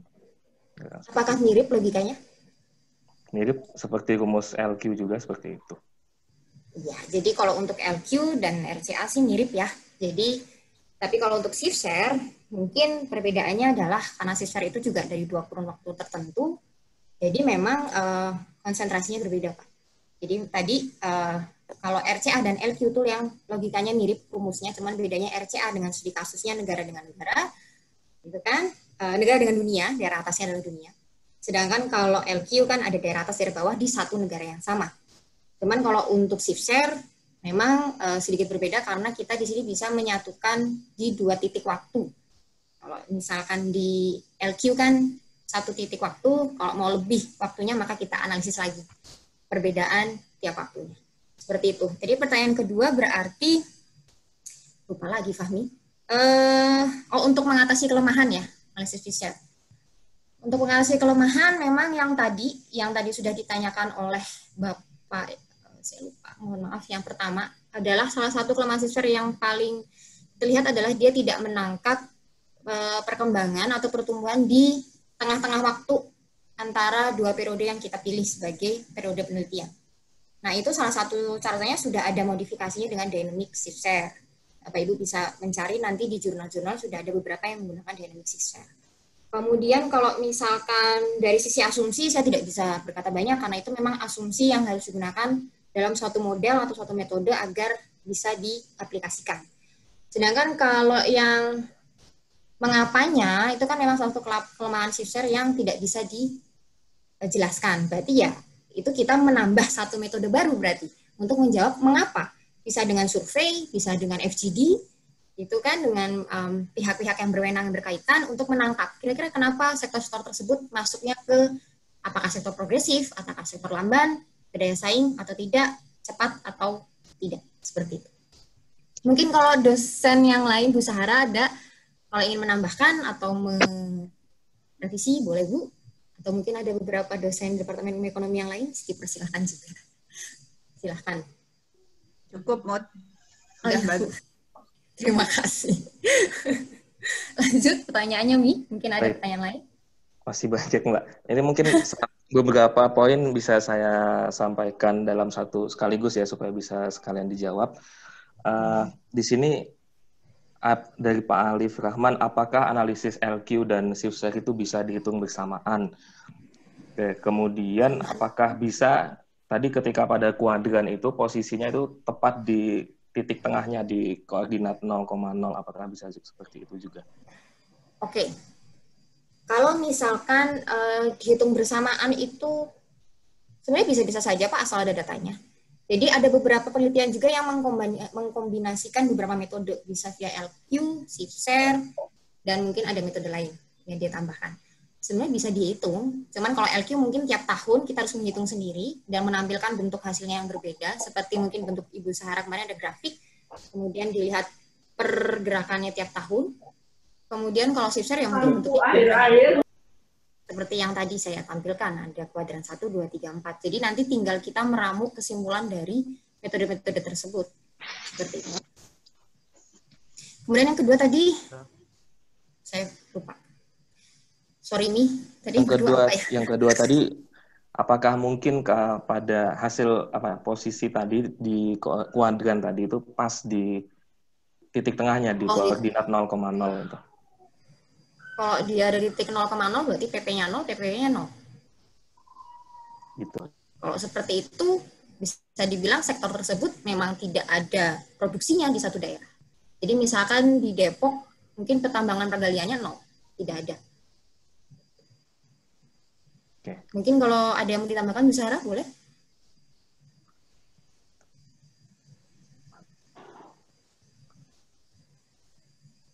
Bu? Sepertinya Bu Sarah sedang... Oh, silakan. Mut tadi. Enggak, Mut. Sudah, Mut. Oh, sudah, Bu. Ya, baik. Kamu sudah bagus. Jadi seperti itu. Jadi kalau misalkan PPW-nya 0, dia ada titik koordinat, berarti dia, kita lihat lagi rumusnya. Rumusnya adalah dari rasio indikator dikali dengan PDRP-nya. Jadi bisa aja salah satu dari indikator itu hasilnya memang nilainya 0. Jadi bisa saja memang sektor tersebut di daerah bawah tidak ada produksinya. Lanjut Mi, boleh? Baik. Bu Mutiara, apakah wilayah atas itu harus satu tingkat di atas wilayah bawah? Jadi misalkan kalau wilayah bawahnya itu kabupaten kota, apakah boleh wilayah atasnya nasional begitu? Kalau mau dibahas seperti itu agak terlalu jauh ya. Jadi bayangkan saja ketika kita Jadi misalkan kita mau ada efek apa ya, seperti saya lupa namanya. Jadi misalnya gini, ketika PDB itu bertumbuh, itu kan jalurnya adalah dari nasional dan provinsi baru ke kota kabupaten. Nah, mungkin agak terlalu jauh kalau misalkan kita pakai daerah atasnya yang 2 tingkat di atasnya. Tapi sepengetahuan saya sih dari literatur yang saya baca selalu pakai 1 tingkat di atasnya. Mungkin kalau ada literatur lain, Bu Sarah, apakah sudah ada yang pernah menggunakan di 2 tingkat di atasnya, Bu? Kota kabupaten dengan nasional? Boleh saja Bapak Ibu kalau mau menggunakan yang level atasnya. Cuman ya perbandingannya terlalu luas nanti itu kan. Kalau kita membandingkan misalnya kabupaten kota dalam satu provinsi itu kan lebih ini ya, lebih mudah ketika kita nanti menjelaskan perbedaannya kenapa misalnya. Lalu kemudian dalam satu wilayah itu sendiri kan lebih mirip kan yang saya katakan kemarin itu kan, pola konsumsinya mungkin lebih sama. Nah, kalau sudah ke nasional itu kan bisa saja berbeda kan pola konsumsi masyarakatnya, fungsi produksinya juga kan bisa berbeda kan, produktivitasnya kan juga bisa beda jauh. Tapi kalau masih dalam satu kabupaten, masih dalam satu provinsi itu kan itu relatif mirip lah dia, walaupun tidak sama persis. Seperti itu kira-kira. Makanya kemarin kan saya menjelaskan dulu wilayah administratif itu kan mulai dari nasional, kemarin saya jelaskan, lalu ada provinsi, ada kabupaten, kota, kecamatan, sampai ke kelurahan, RT, RW. Ya memang kita akhirnya karena ketersediaan data, kemarin kita hanya bisa sampai ke kabupaten, kecamatan dan sebagainya itu tidak bisa kita analisis ya. Tapi mungkin mudah-mudahan nanti kalau BPS ada PDRB per kecamatan, keren banget ya kayaknya. Kalau misalnya sampai sekarang itu sayangnya memang hanya kabupaten, provinsi, lalu kemudian ke langsung ke level nasional. Cuma tadi kalau untuk perbandingan itu lebih baik kita membandingkan ke daerah yang lebih ke daerah administratif 1 tingkat di atasnya. Seperti itu kira-kira Mbak Muti tambahannya. Makasih Bu. Jadi memang seperti kalau kita ingin kembali ke teorinya, asumsinya kan juga mereka ada asumsi yang mengatakan bahwa produk ini dijual secara nasional. Memang seharusnya secara nasional ya bisa saja level nasional, tapi mungkin satu daerah mungkin dia hanya menjual di daerah-daerah lain yang dekat dengan dia, yang bisa jadi satu provinsi. Itu memang jadi lebih tidak terlalu luas, jadi lebih mudah dalam interpretasi dan mengaplikasikan model tersebut. Terima kasih Ibu. Ya, terima kasih Ibu Sarah. Mungkin setelah ini saya beralih ke penanya yang raise hand ya. Tadi sudah lewat chat, sekarang raise hand ada 2. Saya Pak Alpon Satrianto. Silakan Pak. Silakan Pak. Terima kasih Ibu. Saya tidak bertanya, cuma ingin menambahkan aja. Kalau tidak salah di Excel tadi seharusnya kalau sebagai tambahan itu suaranya mungkin kurang kencang. Kalau Bapak pakai earphone mungkin bisa dicabut dulu. Bu ya. Nah, ini kencang. Kencang ya. Oke. Saya ingin masukan gitu ya. Dalam presentasi tadi di Excel mungkin ada kelupaan atau bagaimana. Harusnya ada nilai total dari shift share itu. Di kolomnya saya tadi tidak ada melihat, sehingga perlu juga mungkin dijelaskan ke peserta akan ada nilai shift share yang paling tertinggi nanti itu apa maknanya gitu. Kalau tadi kan hanya PP, PPE, PPN, PP, PPW dan pergeseran bersih. Sedangkan harus ada totalnya tadi itu Bu ya, yang nilai shift share-nya itu. Nah, mungkin itu bisa kan hanya menjumlahkan, tapi maknanya yang perlu mungkin kita sharing di sini Bu. Mungkin itu aja masukan dari saya. Terima kasih Pak. Ya. Jadi, sebentar. Untuk total, mungkin Pak Alpon bisa membantu saya juga. Di total yang bagian mana ya Pak ya? Coba saya share screen dulu. Mohon maaf. Kan Sebentar, kelihatan Pak? Ya, sudah. Di atas. Oke. Di atas. Nah, lagi. Harusnya kita tambahkan satu kolom di paling kanan, Ibu. Kan shift share itu kan total dari PN ya. Harusnya Ibu tambahkan di kolom seperti itu. Dan nanti kan totalnya kan ada nilai paling tertinggi. Ada paling terendah. Mungkin bisa jelaskan itu maknanya apa. Gitu. Baik, jadi total antara PN, PP, PPW maksud Bapak ya? Ya, betul. Nilai total shift share. Kan itu nilai shift share-nya. Gitu. Baik, baik. Terima kasih Bapak. Ya, terima kasih Bu. Nah, ini tadi ada masukan dari Pak Alpon, terima kasih banyak. Mengenai penjumlahan dari total shift share. PN, PP, PPW ini bisa Bapak Ibu tambahkan juga. Tapi untuk interpretasi kita bisa kembali ke PPT-nya sebentar. Saya coba share screen lagi. Oke. Nah, apakah terlihat PPT saya Bapak Ibu? Ya. Ini terlihat nggak nih? Oh, terlihat. PN ditambah PP tambah PPW ini adalah rumus yang pertama. Yang artinya ini sama dengan perubahan PDRB tingkat bawah. Bukan perubahan apa tuh namanya gap. Delta gapnya ya, perubahan PDRB tingkat bawahnya. Jadi sebenarnya kalau mau diinterpretasikan ya yang paling besar adalah tiap sektor di daerah bawah yang memiliki perubahan paling tinggi. Artinya dia yang paling besar perubahannya. Jadi kalau mau kita jumlahkan di sini,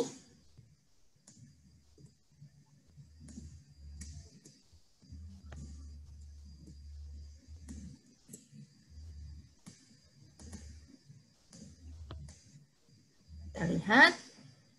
Nah, ini kalau kita lihat mana sektor yang perubahannya paling besar antara 2014 sampai 2019 adalah yang sektor industri pengolahan. Ini ya. Dan itu terjadi di wilayah Jawa Tengah ya? Iya, Jawa Tengah. Industri pengolahan untuk wilayah Jawa Tengah. Ini yang memiliki pertumbuhan yang paling besar, perubahan yang paling besar. Mungkin share screen-nya Bu, diganti ke Excel Bu. Belum ya? Maaf Bapak Ibu. saya sudah tapi suka seperti itu. Mohon maaf. Nah, kelihatan Bapak Ibu? Nah, ya. Nah, ini yang tadi saya jumlah ya. Dari K6, M6 dan O6. Ini PN tambah PP, PPW, saya jumlah, saya tarik ke bawah, ketemulah yang paling besar ada di industri pengolahan.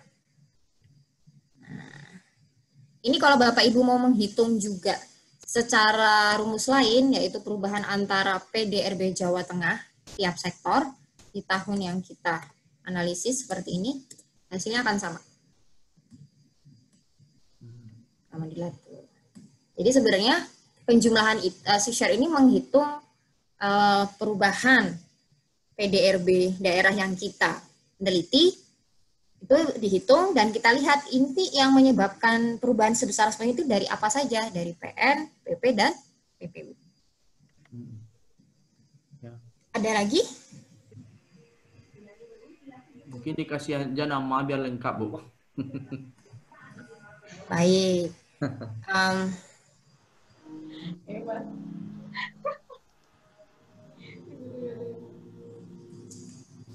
Bisa seperti ini.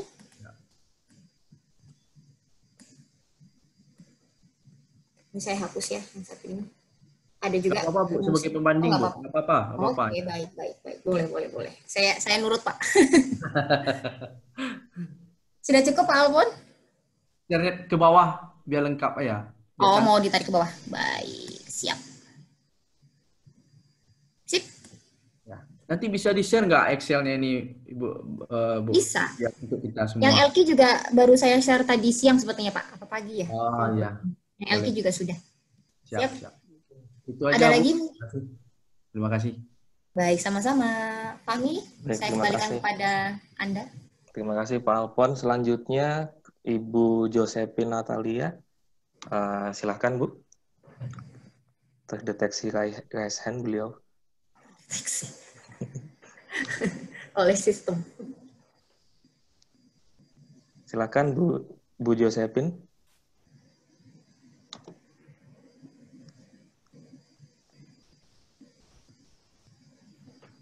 Ya, tidak ada respon. Selanjutnya Pak Dana Adi Sukma. Silakan Pak.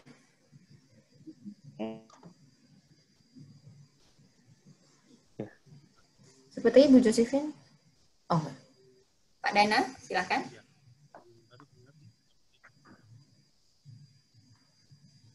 Halo. Halo. Halo. Ya, dengar Ibu ya. Agak kecil Pak. Halo. Bapak lagi di jalan. Iya, lagi di jalan ini, mohon maaf. Gak apa-apa Pak. Ya, sambil pulang kerja. Hal yang lain, Mantap mohon sekali. maaf Ibu Mentari, mungkin kita background-nya agak beda sedikit. Saya S2-nya geografi, cuma belajar pernah sedikit di keilmuan tata ruang, di ekonomi wilayah. Karena ini sifatnya Agak terapan. terputus-putus Pak, mohon maaf. Iya, karena ini sifatnya terapan. Iya, begini, memang tadi Ibu sampaikan, termasuk Ibu yang kemarin juga Ibu menyampaikan bahwa memang sedikit data terkait PDRB kecamatan, termasuk apalagi PDRB kelurahan atau desa. Memang masalahnya adalah ketika kami di ranah menyusun dokumen rencana tata ruang, RT/RW, RDTR, RT/RW provinsi, dan lain sebagainya, kadang kesulitan analisisnya bias. Kami ketika menyusun rencana detail tata ruang yang ranahnya kecamatan, di lingkupnya kecamatan atau wilayah perkotaan dan tidak satu kabupaten, maka analisanya ya analisa satu kabupaten atau kota karena datanya kurang.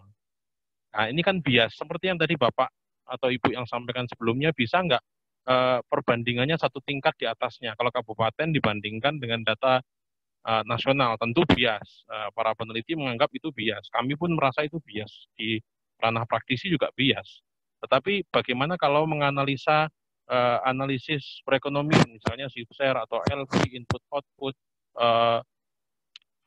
dan analisa lainnya, tapi basis datanya kabupaten, sedangkan wilayah perencanaannya kecamatan. Nah, ini kan bias jadinya, analisanya juga bias. Misalnya, saya ingin meneliti di kecamatan A atau perencanaan tata ruang di kecamatan A, tapi datanya untuk analisis ekonomi satu kota atau satu kabupaten. Itu kan repot. Jadi bias, tidak bisa semua sektor diterapkan atau ada di kecamatan itu. Kan jadi susah kadang begitu. Pertama. Yang kedua, jadi mungkin ini tantangan bagi banyak pihak, baik itu para praktisi ekonomi atau BPS khususnya sebagai wali data atau penyedia data, indikator ekonomi, data-data ke ekonomi wilayah, PDRB, kesempatan kerja, dan lain sebagainya untuk menyediakan data di tingkat kecamatan. Maksudnya apa? Agar, kan sekarang arahnya OSS ya, kecamatan, RDTR itu tingkatnya kecamatan, jadi potensi ekonomi, perkembangan ekonomi, dan kebutuhan investasi di tingkat kecamatan harus diidentifikasi secara rigid, baik itu di tingkat kecamatan. Jadi kita harus tahu sebetulnya untuk izin-izin investasi di tingkat kecamatan itu harus dipenuhi begitu. Kalau kabupaten kita udah punya banyak, kalau apalagi provinsi, apalagi nasional. Nah, ini mungkin sedikit menantang atau mengulik bagi para peneliti khususnya ekonomi, khususnya penyedia data BPS. Dan ini mungkin kalau bisa juga disediakan oleh pihak kampus sebagai peneliti untuk menyediakan data PDRB di tingkat kecamatan. Karena kecamatan di Indonesia banyak sekali.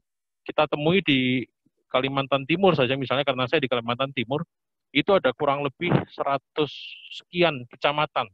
Dan itu tidak semua punya PDRB. Jangankan PDRB, data sosial ekonomi saja, data sosial budaya kependidikan itu juga kurang. Nah, hal yang lain terkait PDRB tadi, data kecamatan sih. Karena memang kami juga mengalami analisanya bias juga itu. Maka penentuan hal-hal yang sifatnya wilayah lingkup, sesuai lingkup wilayahnya juga kesulitan. Apalagi nanti kalau sudah ada rencana tata ruang desa, RPJMDes, itu juga analisanya harus PDRB desa. Nah, ini tantangan sih sebetulnya. Mungkin tidak terlalu banyak terkait ke analisa teknis. Kami juga belajar, cuman hal yang begitu harusnya sifatnya terapan kami melihat. Gitu. Terima kasih Bu Mutiara, mohon maaf kalau ada salah. Assalamualaikum warahmatullahi wabarakatuh. Waalaikumsalam. Waalaikumsalam warahmatullahi wabarakatuh. Terima kasih Pak Saya juga sangat setuju. Saya juga sangat setuju dengan apa yang Bapak utarakan tadi. Jadi memang data untuk kecamatan, desa itu susah sekali. Dan sebenarnya kalau misalkan data itu ada, akan sangat menarik untuk menjadi topik-topik penelitian.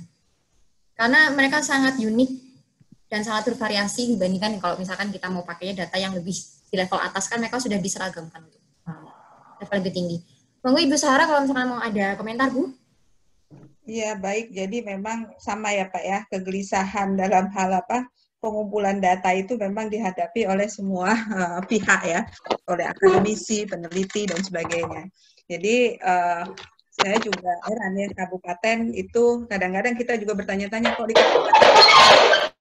kecamatan kok nggak ada, lalu kemudian kelurahan, desa, kelurahan, dan sebagainya. Ya memang tadi akhirnya ya memang kita, udah ini kita bisa pakai buat latihan, kalau yang sudah saya jelaskan kemarin dan juga Mbak Muti jelaskan kemarin, dan memang bisa juga dipakai, oh kalau di kabupaten ini, yang bisa kita pakai sebagai sektor unggulan itu ini. Nah, tapi kalau mau sampai ke bawah lagi per kecamatan, yaitu tadi, makanya saya kemarin katakan dikombinasi, Mbak Muti tadi juga sudah mengatakan dikombinasi juga dong dengan survei, dengan FGD dan sebagainya. Itu bisa juga dilakukan yang seperti itu. Lalu kemudian, kemudian Pak, kalau kita biasanya saya kalau ke mahasiswa saya, kalau misalnya susah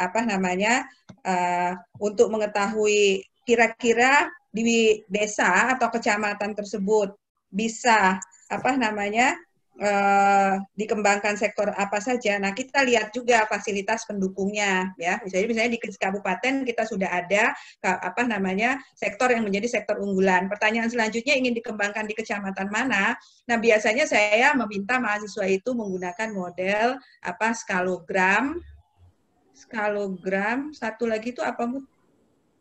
Skalogram sama indeks sentralitas. Indeks sentralitas. Bukan. Satu skalogram. Breakpoint. Enggak, yang ini, yang wilayah, yang kita mengidentifikasi semua fasilitas sosial ekonomi yang ada di wilayah tersebut. Program ya. Sarah. Apa? Ada Bu Yeti, Bu. Monggo, Bu. Oh iya, Bu Yeti, metode skalogram, satu lagi itu apa, Bu? Saya kok... Bu, satu lagi saya juga lupa. Nah, di situ, Pak, nanti mungkin Bu Yeti bisa menambahkan juga, di situ itu kita bisa melihat sektor fasilitas ekonomi, misalnya yang tersedia di sana, bank ada berapa? Kalau misalnya sektor retail mau dikembangkan di suatu wilayah kan, di kecamatan mana, kita lihat juga dong fasilitas pendukungnya, pasar itu bagaimana, lalu kemudian bank itu bagaimana, kondisi jalan seperti apa, lalu kemudian fasilitas sosialnya misalnya seperti apa, itu juga bisa kita identifikasi. Jadi nanti bisa lebih rinci sekali kita lihat fasilitas-fasilitas yang ada di suatu kecamatan. Desa juga bisa. Biasanya kalau anak bimbing saya yang KKN itu saya suruh aja pakai itu karena itu lebih gampang mengumpulkan semua fasilitas sosial ekonomi yang ada di suatu wilayah ya, wilayah kecamatan cocok itu karena nggak terlalu besar skupnya, wilayah desa itu juga cocok juga karena tidak terlalu besar skupnya. Nah, dari situ kita bisa melihat ya kalau misalnya puskesmas sudah terlalu banyak di suatu kecamatan misalnya, ya jangan kembangkan lagi fasilitas kesehatan di kecamatan itu, taruh di kecamatan yang lainnya. Kalau memang pasar misalnya sudah banyak di wilayah tersebut, ya jangan lagi taruh retail di sana, beroperasi di sana. Bisa taruh di kecamatan lainnya atau desa lainnya ya. Memang fasilitasnya belum begitu banyak.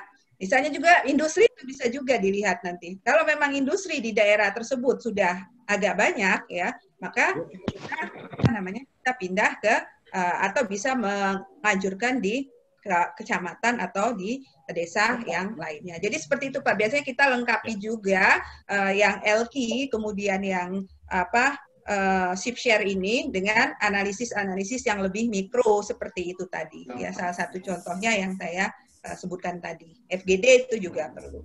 Mangga Bu Yeti bisa menambahkan. DWR bukan Ibu. Boleh menambahkan Bu? DWR bukan itu Bu maksudnya. Boleh menambahkan? Ya, Pak. Ya. Boleh menambahkan? Sebentar Bu Yeti dulu Pak. Oh ya, baik. Oh iya, silakan. Terima kasih ya. Ya, memang kita punya banyak alat analisis ya di dalam melakukan kegiatan. Setiap penelitian sebenarnya penelitian itu Bu Yeti, suaranya putus-putus, Ibu. Oh. Dicoba lagi, Bu. Putus-putus masih, Bu. Terima kasih. Ya, terima kasih. Ya. Oke ya, tadi kita memang ini sekarang sedang mendiskusikan masalah alat analisis ya atau metode analisis di dalam proses penelitian. Jangan lupa, Abang minta foto kan Bang Haris, Gih. Megang itu, pakai baju yang rapi, Bang. Di mute dulu ya, coba. Tapi lupa lagi, Bang. Fahmi, host di mute dulu yang itu. Bu Yeti jangan di mute. Silakan, Bu Yeti. Baik, ya.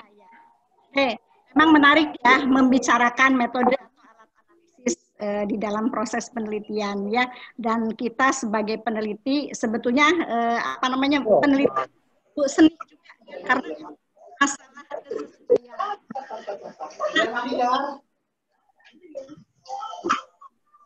kedengaran ya?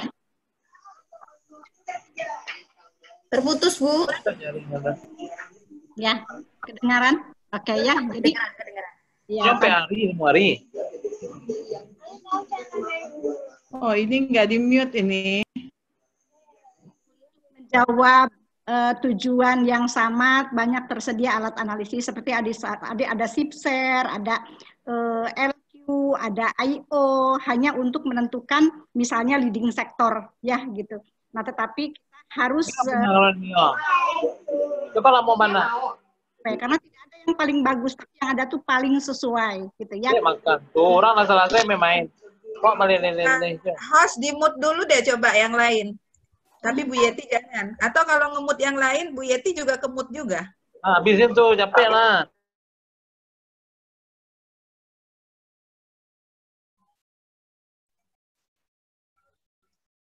Nah, silahkan Bu Yeti. Nah, Bu Yeti ke-mute juga masalahnya. Host, coba Bu Yeti dijadiin co-host dulu. Iya, ini meng-unmute-nya Bu Yeti. Coba silakan Bu. Bu Yeti dijadikan host dulu. Ibu coba diklik unmute-nya Bu.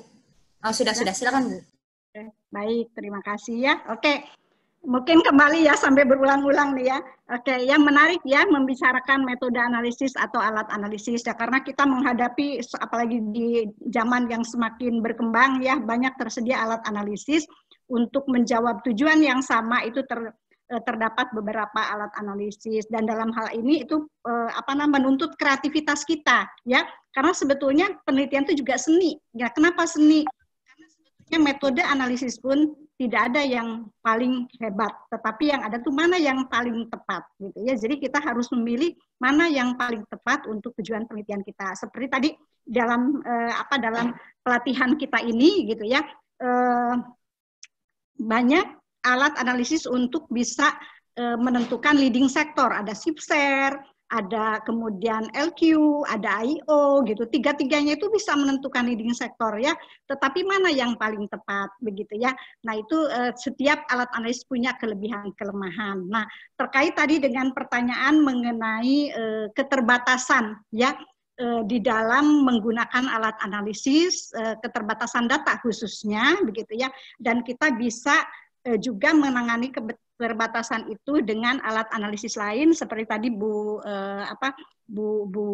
Sahara sampaikan.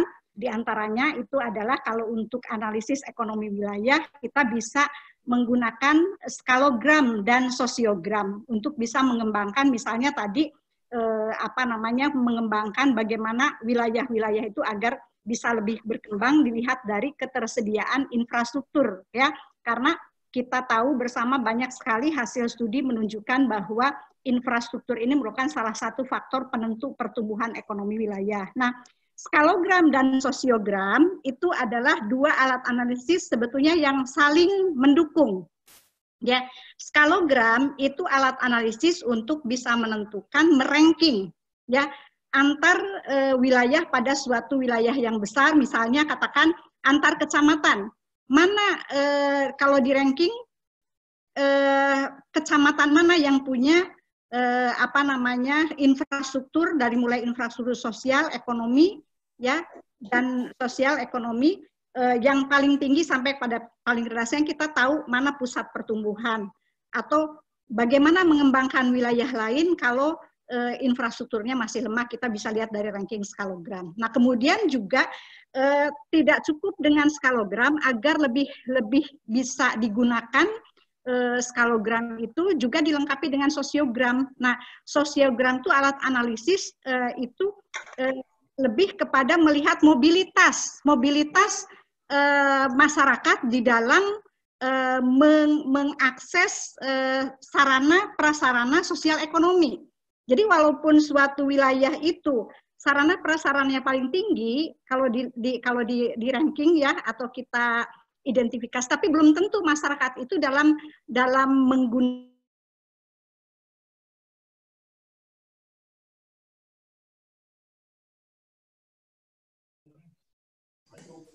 Bu, punten ke mute, Bu. Kenapa ya tiba-tiba begitu ya? Iya. Maaf, mungkin saya singkat saja ya. Jadi antara skalogram sosiogram tidak bisa dipisahkan. Jadi itu suatu dua analisis itu untuk bisa memberikan implikasi kebijakan itu digunakan bersama-sama. Yang satu mengidentifikasi sarana prasarana pembangunan di wilayah-wilayah yang ada sehingga kita bisa tahu mana yang paling banyak atau pusat sarana prasarana, mana yang paling kecil. Nah, kemudian belum tentu yang banyak itu diakses oleh masyarakat di suatu wilayah. Jadi kita cek lagi dengan sosiogram. Jadi sosiogram itu kita bisa memetakan atau melihat bagaimana pergerakan masyarakat dalam memanfaatkan fasilitas sosial ekonomi. Misalnya sama-sama ada SMA, tapi mungkin masyarakat dari wilayah-wilayah itu lebih banyak memilih wilayah B daripada wilayah A. Nah, kenapa? Itu menjadi suatu pembelajaran tersendiri, analisis tersendiri. Nah, jadi mungkin itu ya, dua alat analisis yang bisa digunakan dalam pengembangan wilayah, dilihat dari keberadaan sarana prasarana pembangunan dan mobilitas masyarakat di dalam pemanfaatan sarana prasarana mana yang lebih diakses oleh masyarakat, dan mungkin karena letaknya lebih dekat atau karena di sana lebih murah dan sebagainya bisa dianalisis lebih lanjut. Ya, mungkin itu barangkali tambahan penjelasan dari saya. Terima kasih. Assalamualaikum warahmatullahi wabarakatuh. Waalaikumsalam. Terima kasih Bu Yeti. Sebentar Fahmi, saya perkenalkan dulu ya Bu Yeti ke pemirsa. Bu Yeti ini Bapak Ibu sekalian adalah dosen di departemen saya, Departemen Ilmu Ekonomi IPB. Beliau memang tim pengajar di mata kuliah Ekonomi Regional bersama-sama dengan saya Mbak Muti. Ya, jadi terima kasih Bu Yeti ya sudah ikut menambahkan ya. Silakan Fahmi. Baik Bu, terima kasih. Saya mau mencoba kembali ke Bu Josephine yang tadi masih raise hand. Apakah Ibu masih online? Kita tunggu. Silakan Bu Josephine.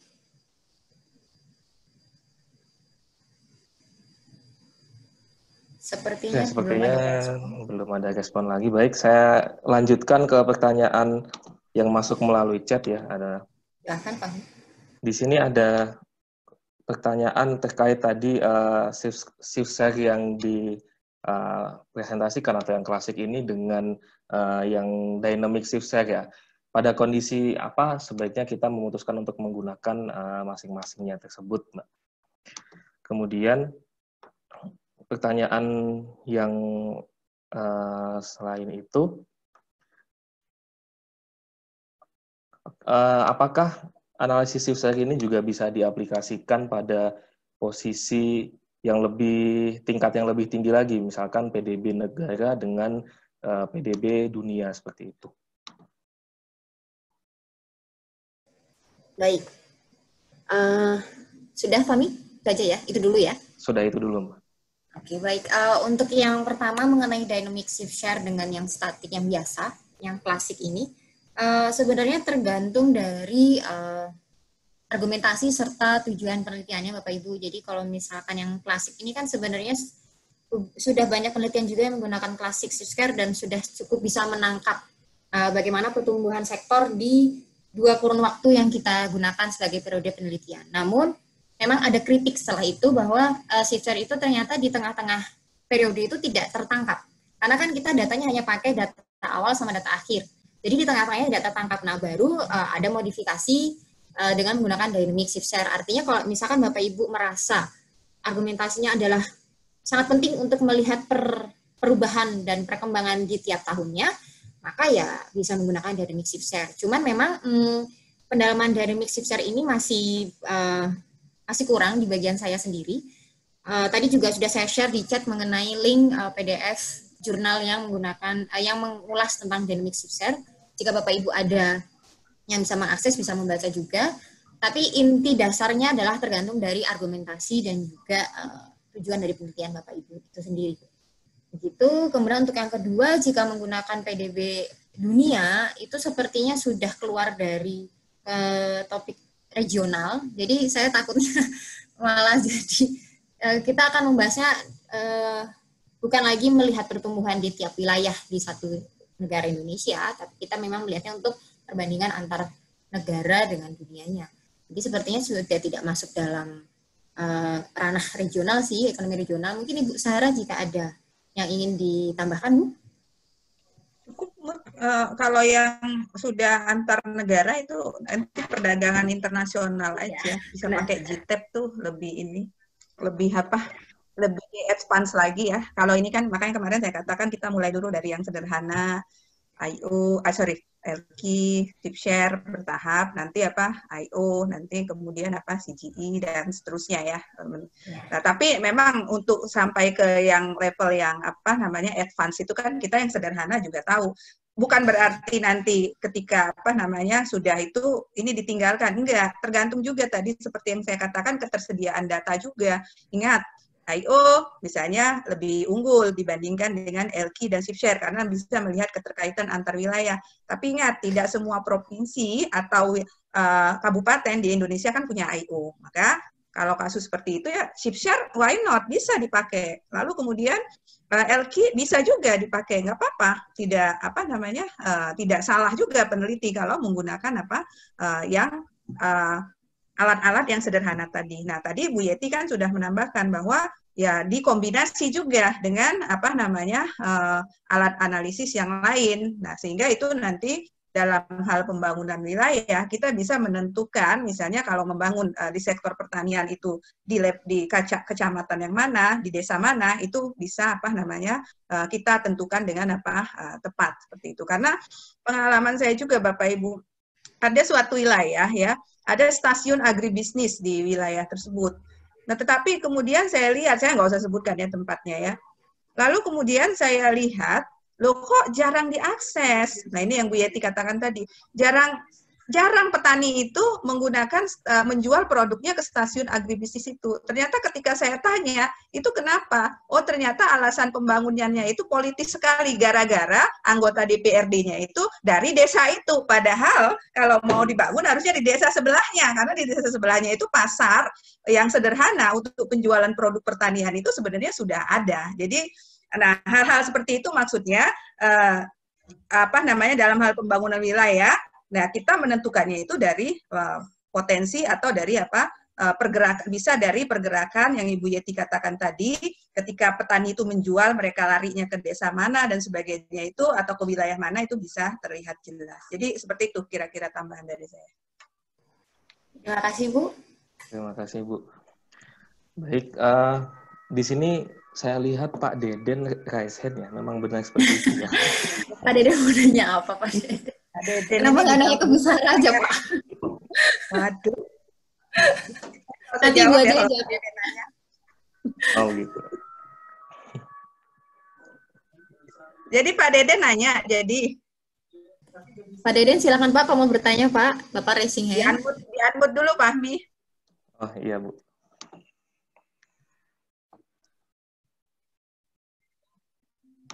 Atau unmute langsung dari device-nya. Udah terdengar ya? Sudah Pak. Terdengar Pak. Terima kasih Pak Fahmi atas kesempatannya. Terima kasih juga ke Mbak Muti sudah menyampaikan materi dengan baik. Gitu. Jadi pencerahan saya sebetulnya awam mengenai ekonomi shift share maupun yang LQ kemarin ya. Tapi saya tertarik dengan informasi yang mungkin bisa kita manfaatkan dari shift share tadi. kata kuncinya adalah bahwa shift share tadi adalah ukuran relatif ya. Bagaimana peranan dari satu sektor dibandingkan terhadap sektor lain di satu wilayah gitu. Nah, pertanyaan yang ingin saya lontarkan di sini adalah terkait dengan apabila saya melakukan analisis di 2 provinsi. Misalkan di Kalimantan Timur, Sumatera Selatan gitu ya. Nah, kemudian dari satu provinsi itu saya mengambil satu kabupaten. Nah, dari satu kabupaten itu maka saya bisa mengukur LQ-nya, juga bisa menghitung shift share-nya. Nah, yang menjadi pertanyaan saya adalah apakah saya bisa membandingkan shift share dari kabupaten di Sumatera Selatan dengan shift share yang ada di Provinsi Kalimantan Timur. Gitu ya. Jadi ini tingkat pemanfaatan informasi yang sangat penting gitu ya. Karena misalkan untuk sektor kehutanan, kebetulan karena saya peneliti di bidang kehutanan gitu ya, kita tahu kalau sektor kehutanan ini memang kontribusi terhadap perekonomian nasional semakin turun di bawah 1% gitu ya. Jadi kalau saya ingin mengetahui sebetulnya pergerakan kontribusi pertumbuhan sektor kehutanan di Provinsi Sumatera Selatan dan di Kalimantan Timur gitu yang diwakili oleh satu kabupaten. Nah, ini saya bisa nggak membandingkan nilai-nilai tersebut gitu ya. Nah, kemudian pertanyaan yang kedua ini terkait tadi dengan pertanyaan dari yang pertanyaan dari Mas siapa yang pertama yang terkait dengan tadi disarankan menggunakan dynamic shift share gitu ya. Nah, karena kita menggunakan 2 titik waktu 2014 sampai 2019. Nah, pertanyaan saya adalah apakah kita boleh menghitung shift share rataan per tahun? Jadi misalkan itu kan dihitung pertumbuhannya adalah dari 2014 sampai 2019, berarti itu selisih waktunya mungkin 5 tahun ya, atau ya 6 tahun atau 5 tahun gitu. Kemudian nilai shift share itu saya bagi 5, sehingga saya mendapatkan informasi pertambahan nilai atau pertambahan nilai shift share per tahun seperti itu. Nah, itu mungkin 2 pertanyaan saya. Terima kasih atas pencerahannya. Terima kasih Bapak pertanyaannya. Wah, ini gimana Bu Sarah? Mau Ibu saja langsung yang menjawab biar lebih mengena? Ya aja lah. Waduh Bu. Jadi saya coba jawab ya Ibu, nanti kalau misalkan ada tambahan bisa melengkapi. Jadi kalau untuk yang pertama, untuk yang membandingkan antar daerah, sebenarnya sih kalau memang tujuan penelitiannya untuk 2 daerah tersebut sebenarnya untuk diolah bisa Pak. Tapi kalau interpretasi kan sebenarnya perbandingannya dengan daerah atasnya ya Pak. Sedangkan daerah kota kabupatennya kan berada di bawah provinsi yang berbeda. Jadi palingnya nanti perbandingannya hanya memperlihatkan interpretasi dengan daerah atasnya.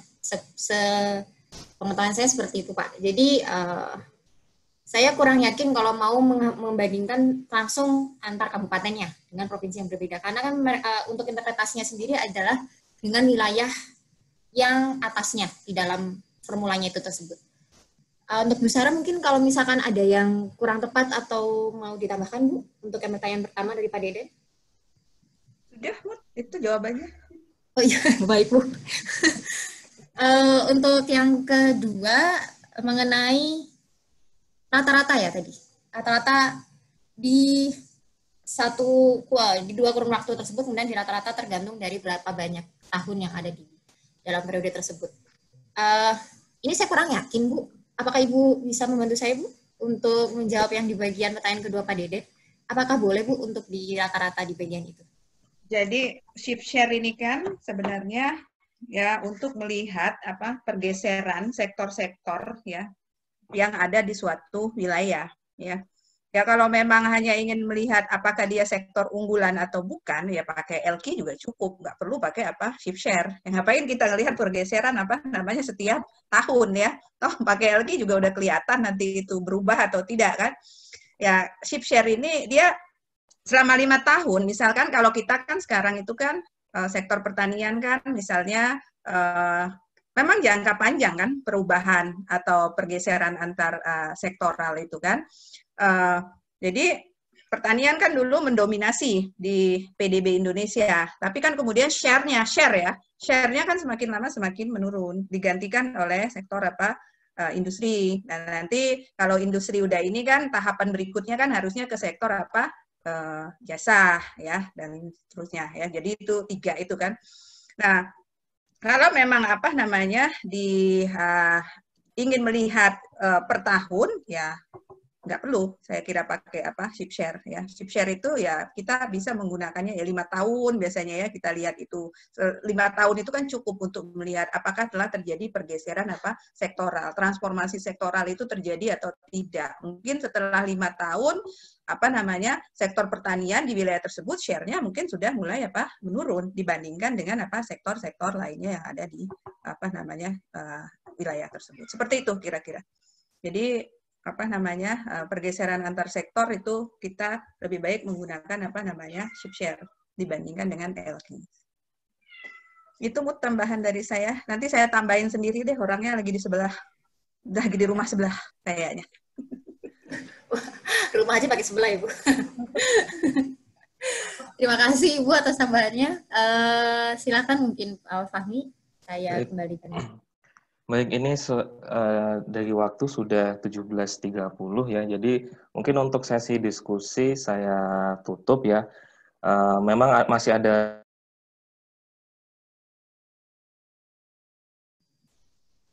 Fahmi menghilang. Apa yang terjadi? Wah, sepertinya Fahmi Fahminya hilang Bapak Ibu. Nggak apa-apa, saya ambil alih saja ya. Ini sinyalnya mungkin seperti saya kemarin. Baik Bapak Ibu, terima kasih kita sudah melewati hari kedua ya. Makin ini kan makin mudah-mudahan Bapak Ibu makin bersemangat untuk mempelajari alat-alat analisis yang bisa digunakan dalam hal pengembangan wilayah. Besok Bapak Ibu jangan lupa kita ke yang alat analisis yang berikutnya, yaitu dengan menggunakan analisis input output besok bersama saya ya, tentu saja 2 hari ke depan. Terima kasih Mbak Mutiara yang sudah menyampaikan materinya tadi dan juga latihannya tadi dengan baik. Saya kira clear sekali, saya enjoy mengikutinya ya. Kita sebagai saya sebagai kadep tentu saja bangga ya, staf muda saya sudah bisa tampil di webinar memberikan pencerahan kepada kita semua terkait dengan alat-alat analisis yang bisa digunakan dalam penentuan sektor unggulan. Terima kasih Bapak Ibu atas kehadirannya. Saya tutup dengan ucapan Assalamualaikum warahmatullahi wabarakatuh. Selamat sore, sampai berjumpa besok. Waalaikumsalam. Terima kasih banyak Ibu Sarah dan juga Bapak Ibu peserta. Saya juga izin pamit.